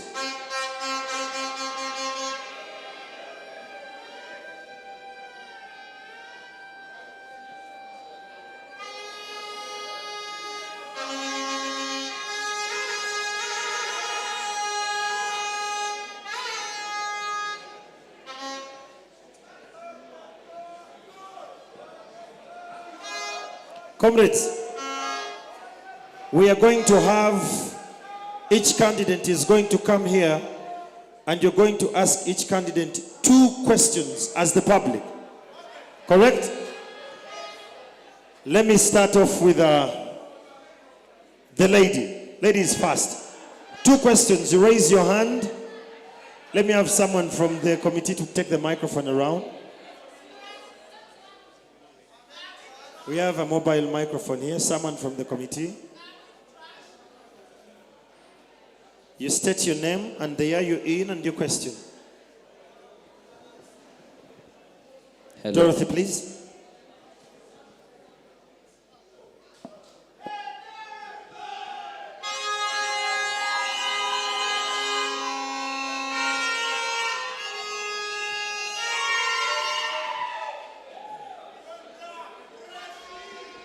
Hello, thank you everyone. I'll first of all begin with a slight comment, then I'll ask the question. Okay, one, to just take in, because we are lawyers and we believe in fair hearing and also natural justice, right? I understand that, well, on Twitter, I think, of which Omoto wants you on Twitter, I think you interact with people who put, for example, they work for companies and they put the views on this account are mine and they don't affect my work. So I believe your question to her, first of all, I think is in bad faith. Thank you. Next, I'll just ask a question, yeah? Very unprofessional, yes. But well, let's go to the question. Let's leave that to the public to judge. Well, I would like to ask... No, before you proceed, yes. Someone said unprofessional, right? You said unprofessional, correct? I want to challenge you to read the media law. And the media law says whatever you put in public domain, you have no power over it anymore. That's the law. All right. Silence. All right. I'll take that for that, but it doesn't mean those opinions affect my work. I'm a poet, and my work is different from a law student. Well, let's ask the question. Away from that. We have seen various concepts here of mental health in law school, yes? We have seen an increasing rate of students being able, I think it's the talk of the season, yes? Majority of the students are saying, law school, I can't advise my child to come and do law school. I can't do this, it's depressing. And the lecturers, of course, we had a CP test, and the lecturer literally said, by the time you leave Nkoyo, you're here. You will have been a changed man. It's like threatening it. Yeah, one, how are you going to address how lecturers speak to the students about these aspects because they get to the brain? 2, how do you intend to make law school a fun, best place almost every time, you guess? Because with mental health, you need to address yourself to something fun. I'm a president of Azania Poetry, and we have every fun on Friday, and that helps very many students relax. But then we have a UCU Law Fellowship, but it's only for the Christian perspective. What do you intend to make practical on aspects of helping students with such factors? Thank you. Thank you so much. First of all, about mental health, last year, I lost a sister in June, the late Natasha. She was at Makerere University, and it was due to suicide because of mental health. I believe, and I have had it in mind, that as law students, first of all, I would want to thank the faculty, School of Law. It was last semester when they called us for talks, and very many people gave up their views. And if I am voted or if I'm not voted, I would like to bring these things back on board. Liaise with different mental health advocates. For example, we have a lawyer called Aumarita. She's a mental health advocate. Her stories have been out there. The reason as to why we bring them on board is to show people that mental health issues affect people and they are real. Students fail to speak out because of fear for being judged. So when we create an avenue for them to speak out, it is important that we are helping them. The second thing, you talked about fun activities. As law school, I would like to borrow a leaf from the different law schools I have been to. Usually they have fun law activities. For example, the porridge night for law school students. For example, after courseworks. And this is intended to mainly help them relieve their stress after courseworks and maybe after exams. So we intend to bring all those activities because we are making a comparison between ourselves and other different schools and other different faculties. So the point of mental health is, I didn't talk about it, but it is one of the 6-point program that I would want to work on the social welfare of the students. Thank you so much.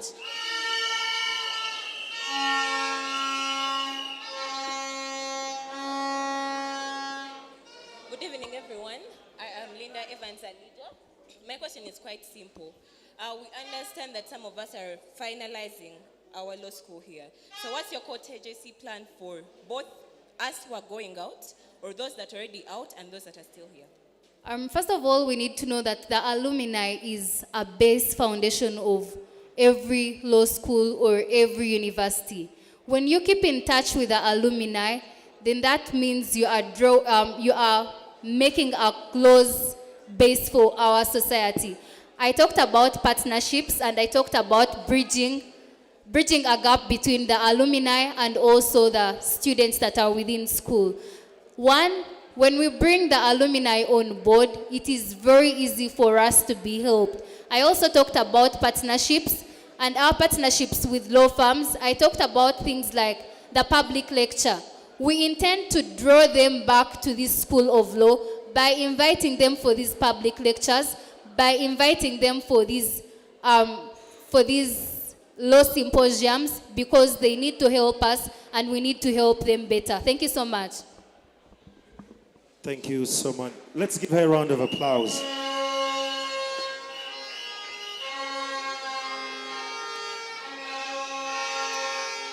Let's have Agaba. Please come forward. They have questions for you.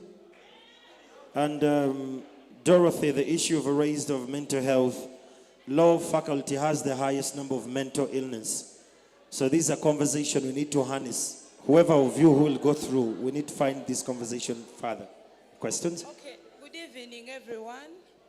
Mine is just a reminder to my lovely candidates. I wouldn't actually, you've chosen him to come over, but I didn't want any other person to come because mine is a general question for all the candidates. Now that I've got this opportunity that these candidates, in most cases, we are with them here and we normally see them. My question is, will you stand by your promises? Because each of them has made a promise. So if we don't see those promises, what do you expect us to do? At least for this, I have a point to ask you because I'll be living with you, I'll be seeing you, and we may not even tell you that you've not done this, like those other politicians outside. So mine is a general question, not to only Agaba, but to all of them, because we need each other. Will you stand by your promises? Thank you.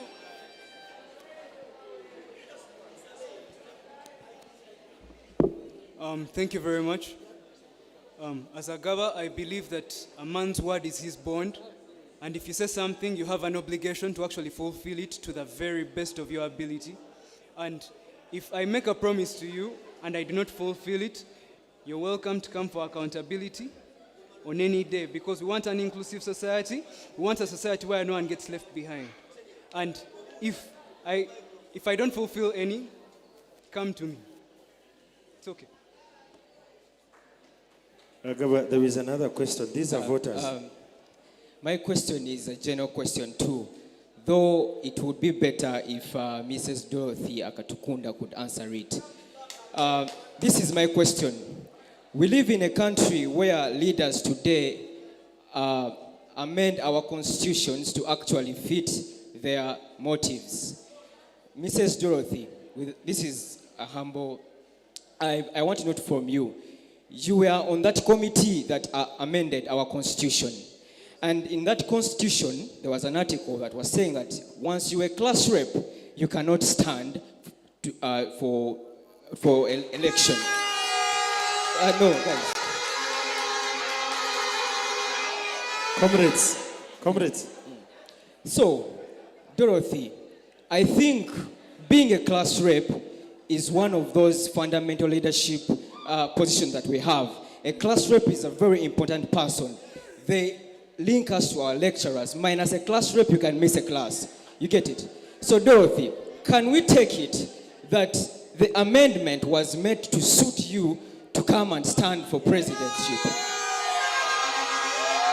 Thank you so much. And but I think lastly, we I need think to get Dorothy- facts right. We have Natkunda Dorothy in Yafo, and that was the person on that review. My name is Akatkunda, not Natkunda.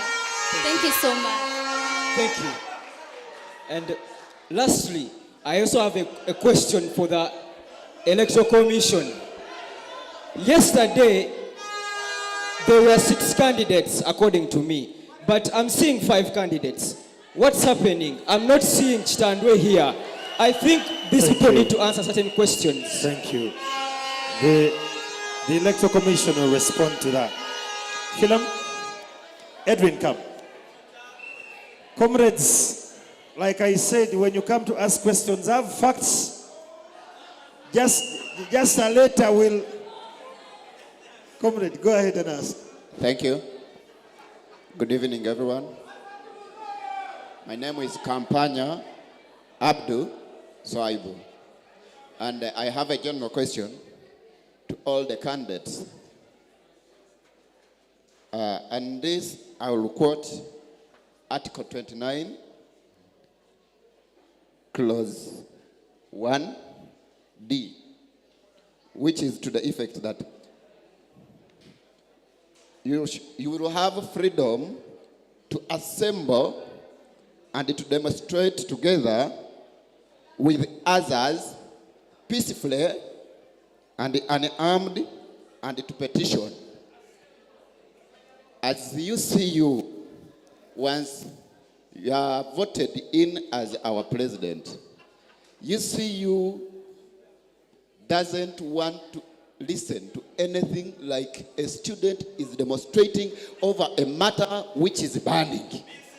You see you will have issues, and those students are seated on issues that have not been addressed, and we can only address them by demonstrating peacefully. But in UCU, if you try to say that, you are going to be dismissed. You have no chance to be listened to. That is why we have the case that haunts UCU of Yasini Sentumbwe. Now, I want to ask you, how are you going to deal with such a matter once it comes up where we are in an institution where you cannot be forgiven for any single mistake? Thank you. I want to thank God because this question has been directed to me. Ladies and gentlemen, I've been a victim of decisions that are made by little committees in our society. What do I mean? The Electoral Commission sat down in the vetting room and they vetted me out. The whole society was saying you cannot appeal against the vetting decisions. A vetting decision. What happened? I petitioned with my colleague Wafula. We were brought back on the ballot. Anything can happen. It is not supposed to be violent. It was not violent. We did not fight with anyone. But we got a remedy. This can happen for anyone. It depends on how you handle your issues. It depends on how you handle your issues. It does not necessarily have to be violent. We do not need to riot. We do not need to assemble. We did not assemble. We petitioned. We have courts. Our society constitution says we have to promote the rule of law. I'm a person and a king going to promote the rule of law. Because I've petitioned, I'm back on the ballot to represent the aspirations of the people. We can always get a remedy because we have courts, we have tribunals in this community. We can always appeal when a decision affects you as a student. Please vote for Maseruka Edwin for President Law Society. Thank you. There is another question there. Each candidate has 2 questions. Thank you so much. My name is Richard Mumbere Soke. I'm in year 2 doing law. Now, Edwin, this is going to be to you, and then another one is going to be a generalized question. When you are talking about raising funds and finances for the Law Society, you talked about something like starting up a law firm there. And something ran into my mind, and I asked myself that in the first instance, you do not have the funds, but you are going to start a law firm to actually get funds for the Law Society. I found that a bit unrealistic. I need you to guide me because you need funds to start up a law firm. So that is what it takes. The other one I'm going to ask, it is still about the missing marks. In UCU currently, it has become a policy that once you have missing marks for more than 1 semester, you definitely have a retake. That is hurting and time consuming. I did not hear anyone address that. If it pleases you, please, give me a clear guidance in as far as this is concerned, because I personally have vehement hatred for this policy. But I cannot actually stand up to demonstrate, because the moment I do, even when they think about it, I will actually lose my place in UCU. Thank you. Thank you so much, sir. When I was starting, I said, the Lord dinner is a beauty. This year, the budget is about 80 to 90 million. And I said, what if we save 20 million and not waste all this money on food? You're going to realize that over 77 million is going to go to food. Food we eat in Guild, Canteen, Pearl Classic, same food. Guys, we can save 20 million. Now with this 20 million that is deposited on an account we start as the society, we can start a law firm. We can start a law firm with that amount of money that I said we would chop from all that big budget, the huge budget that is given to a law dinner. We can use that amount of money for that. When it comes to the issue of missing marks that all my colleagues were trying to dodge, this is an issue that touches me as a person, because I told you there is a colleague that is supposed to be in 3rd year, but because of missing marks, the father told him, repeat, I need my marks. Now this is the main reason as to why I stood. I do not want any of us to be a victim of such a circumstance. How can we solve this? We need transparency in this whole procedure. From the day the paper leaves the exam room, where does it go? Does the lecturer just bring back and dump on the faculty and say, I've finished marking, and there is no accountability? No. Thank you, sir. They need to be accountable, because we are paying a lot of money. Some of our parents are selling cassava coffee to bring us back to school. Please vote for Maseruka Edwin. All this will be sorted. Your marks will come back to you. Through me, I'm the bridge to the faculty. Edwin, thank you so much. Round of applause for Edwin. I also have a question. Let's have Mr. Wafula. For purposes of time, I wanted to ask this to Ms. Dorothy. Before you ask, you wanted to ask Lincoln Daniel. You wanted to ask who? Him? I want to ask him. Thank you very much. But before I ask you a question, I want to make a statement. Gentlemen in the corner, please stand up. Yes, you shall know that the poor also speak. The gentleman there, I had an altercation with him some time back. We was in the library. The fact that he's somehow related to aristocracy, this is where kids like me who fend for their tuition find it hard. Now, nigga, let me even go on the pedestal to show you that this doesn't make you any different. No, I'm not attacking him. For purposes of this, this harmonious let me keep my distance. Let me keep my distance. Exactly, let me keep my distance. I don't want us to go back in the past. It could be hurting, but let's address it to the leaders who want to vote. Mr. President, a good leader should have empathy, an emotional quotient, not just IQ, because it's the people that you're governing. Well, if you have the opportunity that God put you in a wealthy family, don't use your power, because this gentleman got Ascaris without reason. I don't know of any case where you can find me guilty without listening to my side. He got those people and they put me on handcuffs. Luckily, they did not take me to police. I'm a very well-behaved student. Matters ended at Dr. Reverend Zomona, and they stood in for me. This gentleman was not even present. Okay, let me request. We are in the legal fraternity. He who alleges must do what? Do you have a police reference number for that case? Give her a chance to talk as well. You've submitted. No, you started it. Let her talk.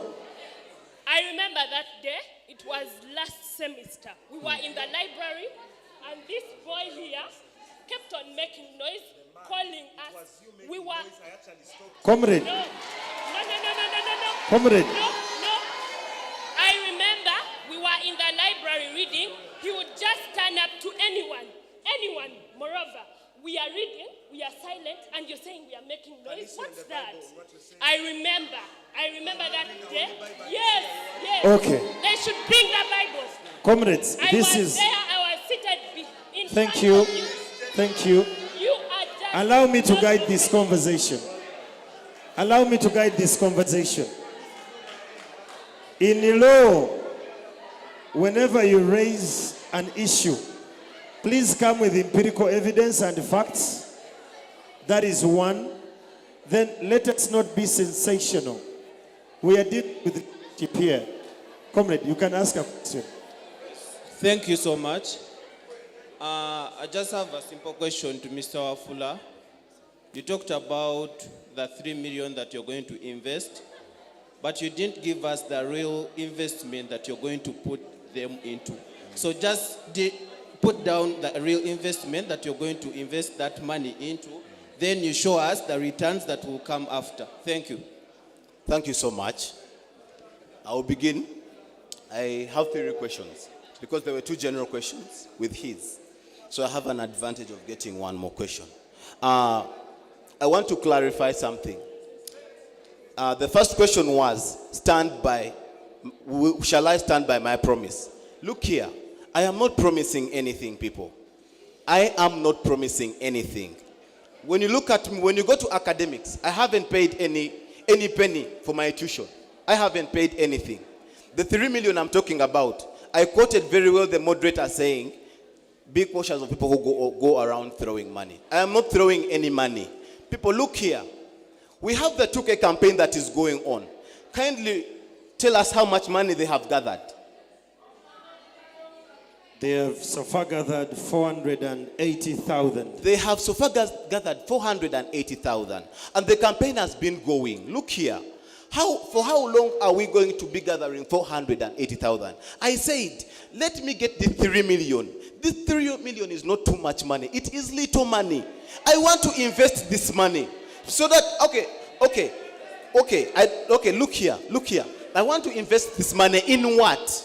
I told you, I quoted very rightly that in Busia, where I come from, I manufacture liquid soap. And I want to teach us how to manufacture liquid soap. Around November, our annual sales are always done.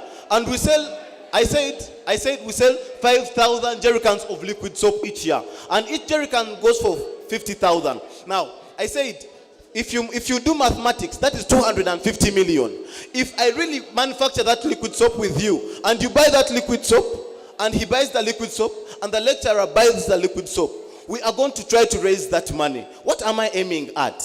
2 weeks from now, we are going to be collecting money, and very, very many of our colleagues shall not have tuition. Now, if we make that 2K campaign, now, it has given us 400,000, and you will find that only 1 student has a balance of, say, 3 million. Are we together? How effective is that going to be? Now, with my little brain, I say, this 3 million is starting capital. I gave you avenues of collecting money. Are we together? I am not throwing away this money. When you look at me right now, I think I have only 5,000 with me. This money is not mine. I am giving it to society. What is the use of me making a poster? And after Monday, it is useless. How is it going to help you? after the election, Mr. at least my money shall be able to help the society. Mr. That is Wafula. that is the first, Mr. Wafula. the first one on his. We really want to thank you for the money, and when you go through, we shall have the money. To the question. I have to answer my questions, please. Yes. I have to answer my questions, please. And they talked about the issue of policies in UCU. I've been following them closely. You know, UCU is a kind of university that imposes policies on us without consulting us. We are the end result. The other day they told us anyone who has missing marks over in online exams, it is an automatic retake. We have class representatives. And these class representatives go and attend those meetings at the faculty and come back and tell us they have said if you have missing marks, it is an automatic retake. Is it what we want? Have you consulted us? Are we together? How do marks get lost when we have registers? You register that you did a paper, right? We all know that. Each paper you register. Now, why don't we revisit that paper? We revisit that paper and say, if you did not sign that you did the paper, that means you did not do the work. Now, I am saying, when I come to office, I'm a practical man. And whatever I am coming to stand for is for you. Me, I will not listen to that. I shall not listen to that. I will call you people and we go and we demand for our marks, you people. Look here. I want to represent you and me. I want to be your father. Are you together? And I'm not coming on promises. The father of the society. Thank you so much. I think I answered the question of how I'm going to invest the 3 million. Mr. Wafula. I'm going to come up with a project of liquid soap. Mr. I think that Wafula. one will work for us. Come that day, vote Wafula, Derek Oscar, Mr. Wafula. the man of impact. Mr. Wafula. But a leader who doesn't listen. Thank you so much, Mr. Wafula. And next time when you're bringing moderators, let's guide them on how law school works. Again, I want to thank you, but I do this for a living. I don't want us to be emotional. We should be very professional. You have a question? You can stand there, you ask a question.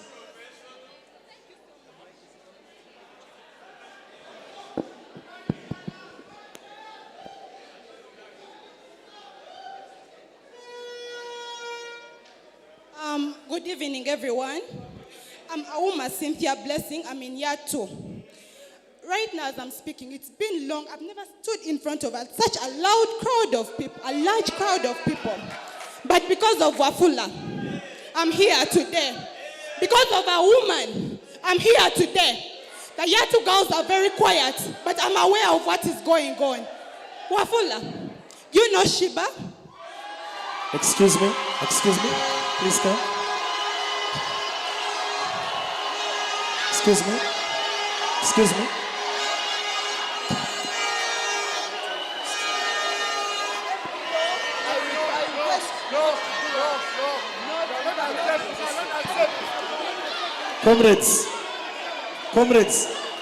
Comrades, what is security here? Comrades, it's okay. Let's first cool the tempers down.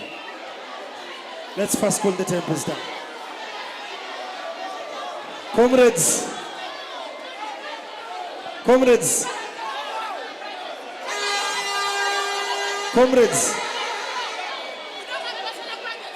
allow me guide on this.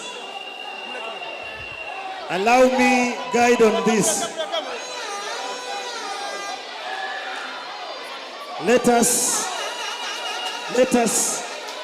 not be emotional and sensational.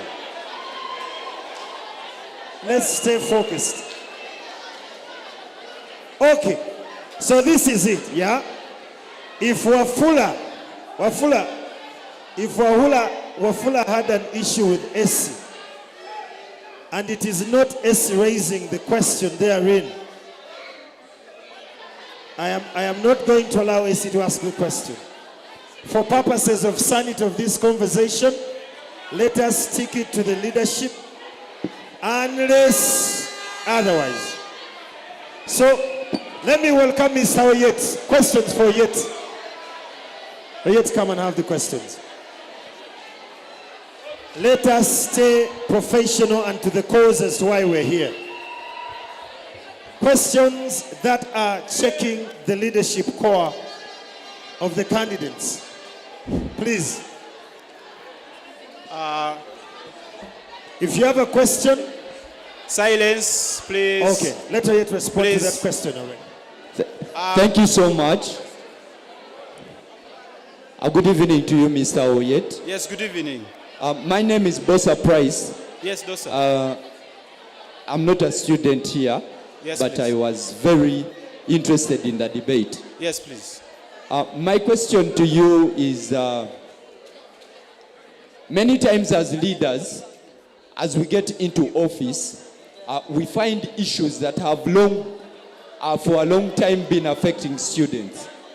And in most cases, students, the administration is hell-bent on such positions, and even with whichever amount of persuasion that has been made by the students to those particular administrators, the administrators are hell-bent on not changing that particular policy. A case is in regards to, you could say, the tuition policy or the tuition increment, which greatly affects students. And yet over time, the university does not go ahead to change it. What else are you as a leader, besides or looking at what has been done, whatever amount of persuasion that has been done before, what different way do you think as a leader, the upcoming leader, are you going to do to be able to change or decrease the tuition that is paid by the students of Uganda Christian University? Thank you so much. Thank you. Oyet, before you respond to that, I want to request the person who has asked the question to tell us what year you're in and the course you're doing. For purposes of clarity, recordings are going on. So you say your name and the course you're doing. Okay, for purposes of clarity, thank you so much. My name is Bosa Adrian Price. I am a student of law in my third year in Makerere University, and I am the Minister of Justice and Constitutional Affairs in that university. In Makerere? Yes. We at UCU. Can we allow them the chance to ask the question as well? We at UCU, let's allow the students of UCU to ask the questions. Yes, he's going to answer, but we'll give more latitude to the students here, their priority more. I will answer his question. I will, regardless of which university it is, because I believe as a society, is a law student, perhaps the problem faced in Makerere are the same problems faced in UCU. So yes, I'll answer to your question. Next question, please. Walusi Bima Kezala is my name. Walusi Bima Kezala Mutwawansi is my name. Yes, Attorney General. Yes, I'm in my third year, and I'm the MP law. Well, according to what all candidates have spoken and all that has been said, there is a selfism that they have all been saying. All of them, all of you have been saying I when I get into power. And looking at, actually this does not go to you alone, it goes to the entire candidature bench. That apparently we have an overall students body. And cognizant of the fact that the Law Society is an association of sorts, but it's an association, which falls under the guild. I want at least a number of any of the candidates to give us a viable reason as to why they think that they alone can handle the matter, maybe at the law faculty, that maybe former MPs of law or your forefathers, just to say, have not handled. If you think you can handle it alone, this goes to you and the other candidates. Like there is a way you're making it seem like you're independent of the guild, which isn't a fact. Thank you so much. Let's listen to Oyet. I have about 4 questions because there are two questions that were raised, general questions. The first one she asked, and I vividly remember. Hello, lady? Yes, the first question she asked is that, what assurance can I give, or what assurance can we give that we are going to stand by my promise? Dear lady, I can share with you my manifesto, and my manifesto is so clear in a manner that because in my manifesto as regards tuition, I said we intend to have a 1K campaign. Now, tomorrow if you vote me into office, and the first month of the semester passes, and there's no 1K campaign, you see how you can easily hold me accountable? My ideas are so practical that it involves the whole society, that there's no way I am going to promise you something that we all together are not going to attend to. That is how I can. The other second question is the second question that a colleague asked is that under Article 29, 1D of the Constitution talks about freedom of speech and freedom to assemble and so forth. He said, in UCU, there's a bit where there's that mentality that whenever you strike, you are expelled. The first thing I can tell everyone is that before you make a strike, before you make an assembly, does the law favor you? Does the law favor you? And let me tell you one thing. Let me tell you this. The various cases that have been held as regards to freedom to assemble. The case of Human Rights Initiative and others versus Attorney General, where the recent Justice Kakuru amended Section 846 of the POMA Act. There's also a case of Mwanga Chivumi versus Attorney General. So what am I trying to say? Under Article 103 of the Gill Constitution,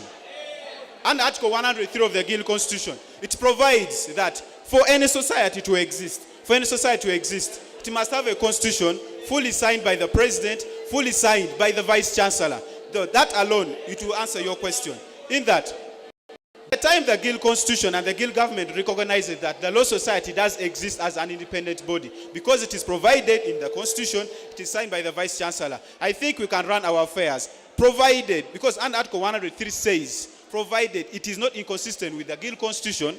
Second of all, it's not consistent with the laws of the land. But my question is, by the time you recognize the Law Society, you must be aware that their constitution is consistent with the what? With the Gill Constitution. So therefore, whatever the Law Society shall do. Thank you so much.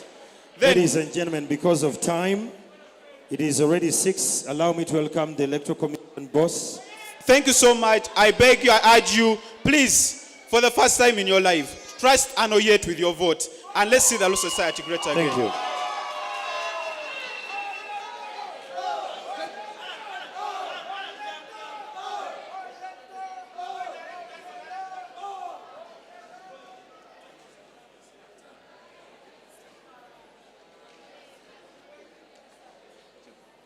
Thank you very much. Thank you very much, everyone. Can I have some silence?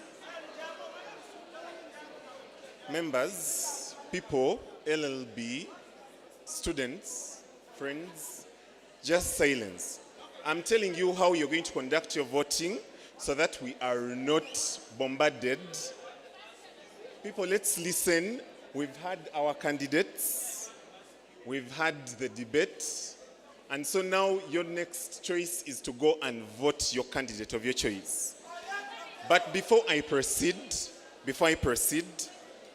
I would like to take this opportunity to thank Mr. Andrew Chamagero for coming, for gracing this occasion. We thank you very much. It's not something we take lightly. Thank you very much. I would like to thank also Mr. Buambale for representing the administration of UCU. We thank you very much for gracing this occasion. I would also like to thank Madam President Liz. She's the current president, so she is in charge. As per the Constitution, she's still in charge. So I would like to thank her presence, the Speaker, and also other distinguishing bodies I have not hinted on. So this is it. I understand we were arranging a debate for 6 candidates, but since you are all civically aware, we know our Constitution so well, kindly go and read Article 23 very well. the Electoral Commission reserves a right. Up to now, they are still not validly there. We can still go back and unearth their details. We told them before the day of voting, they should make sure they don't have a retake. And if any of them still has a retake right now, they will get off the ballot. We did our job, we verified them, we vetted them, but one of the candidates showed up still with an anomaly, and we don't want to have situations of suits being bombarded. So the law is pretty clear. It is written, you're the ones who are sentenced to it, and that's why one of the candidates is not there. Sorry about that. Besides that, this is how we will vote on Monday. The voting venue is the library. We have already secured the voting venue. You will go, show up with your passbook. We have already sent the videos. You will show up with your passbook. You will individually be verified by one of our commissioners, and then you will receive a token. You will go to a laptop that has been already set up by MIS, and you will go, place in your alpha credentials, for example. My alpha credentials are A8 something something, students da da da. Everyone here is registered on alpha. Everyone. Otherwise, how are you able to attend the online semesters?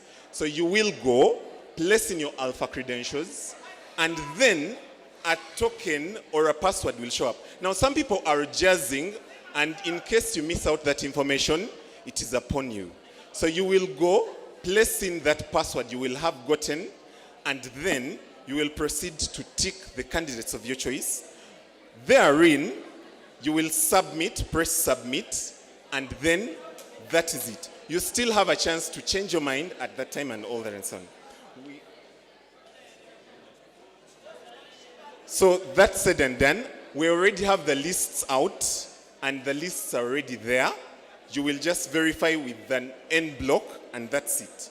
That said and done, just quickly, I would like to invite Madam President to hand over a token for our guest.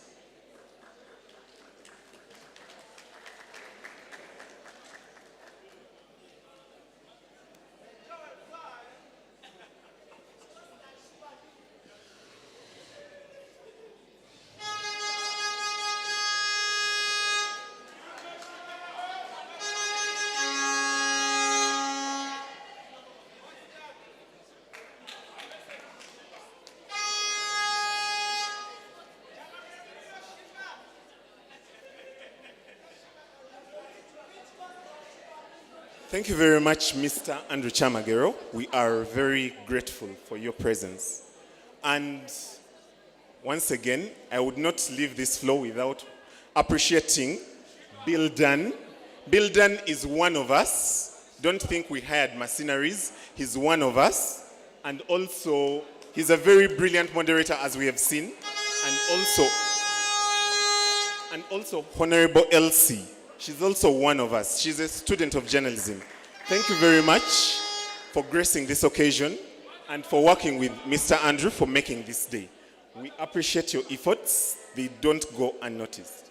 That said and done, tomorrow, this is it. We already have a trophy. We already have medals for the people going to participate in the gala. Kindly show up, continue buying the tickets. It's for a noble cause and for supporting the Law Society Tuition Fund campaign. Thank you very much.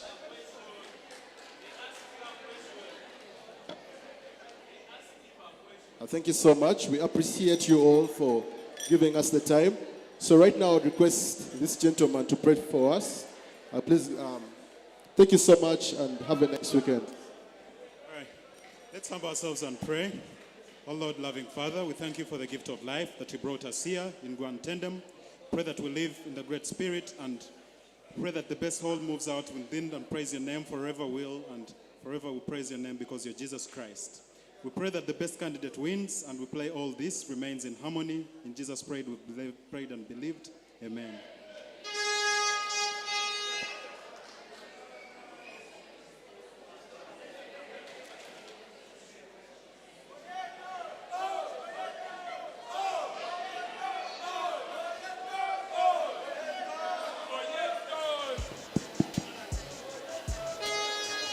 Who is Sheba?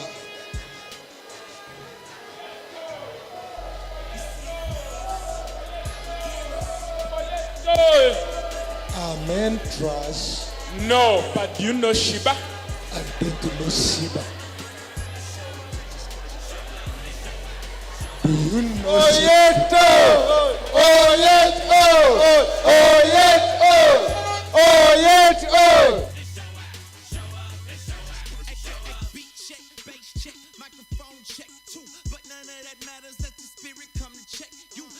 Play the background. I know when to back down. Out here going hammer like Jesus is coming back now. I don't want the glory either. Why you think I go hard? Tell you like I tell my barber, bruh, I don't want no part. Homie, what's in your heart? Pride off in your pocket. You want all the credit? Boy, what's in your wallet? Sorry, I can't control myself. I lost it. I ain't about to lose it. Ooh, please pardon me for all this Jesus juice that I've been spewing, brewing in my good shirt. Stomping got my foot hurt. Crucified for all my sins. Yeah, they call that woodwork. Spit ladders them up, get rowdy and jump, but that don't work. Like Elijah called on fire from the sky. Fire words at these people. Pray evil would be restrained. Lord, we need you, so we calling on your name like the flame. You see the lights, cameras, looking like we about to go hammer. One thing, that's for show. I am not the one to rock the show. Show up and show out. Show up and show out. Show up and show out. Show up and show out. Show up and show out. Show up and show out. Show up and show out. Show up and show out. Show up. Paradise was lost. Adam, why you wreck it? Messing around with trees and found out that he was naked. Then sin entered in. Boy, I got a message that they all infected and protection's being rejected. So I'm standing on stages, off and on these jets. Flight attendant is tripping, just like she about to flex. But I am not tripping. On the way to a show, gotta tell them about Jesus because they need to know. Oh no, it really ain't about me, bro. I shouldn't have to say that though. What you think you saved me for? So I can get on stage and the crowd get amazed and pay me dough? Never. So they smile on my face when I step in a place and they say hello? Never. I'ma preach His grace, I'ma teach His grace, then I say let's go. I don't have a heaven and I don't have a hell. I live in this world. But not of it. Clear Sight Music. Try me, try me, try me, try me, try me, try me, try me like I'm playing. Try me, try me, try me, try me, try me, try me like I'm try me like I'm playing. Try me like I ain't walking out this stuff that I be saying. Try me like I'm out here flexing for you man. Try me like I ain't really who I'm saying that I ain't. Try me like I'm playing.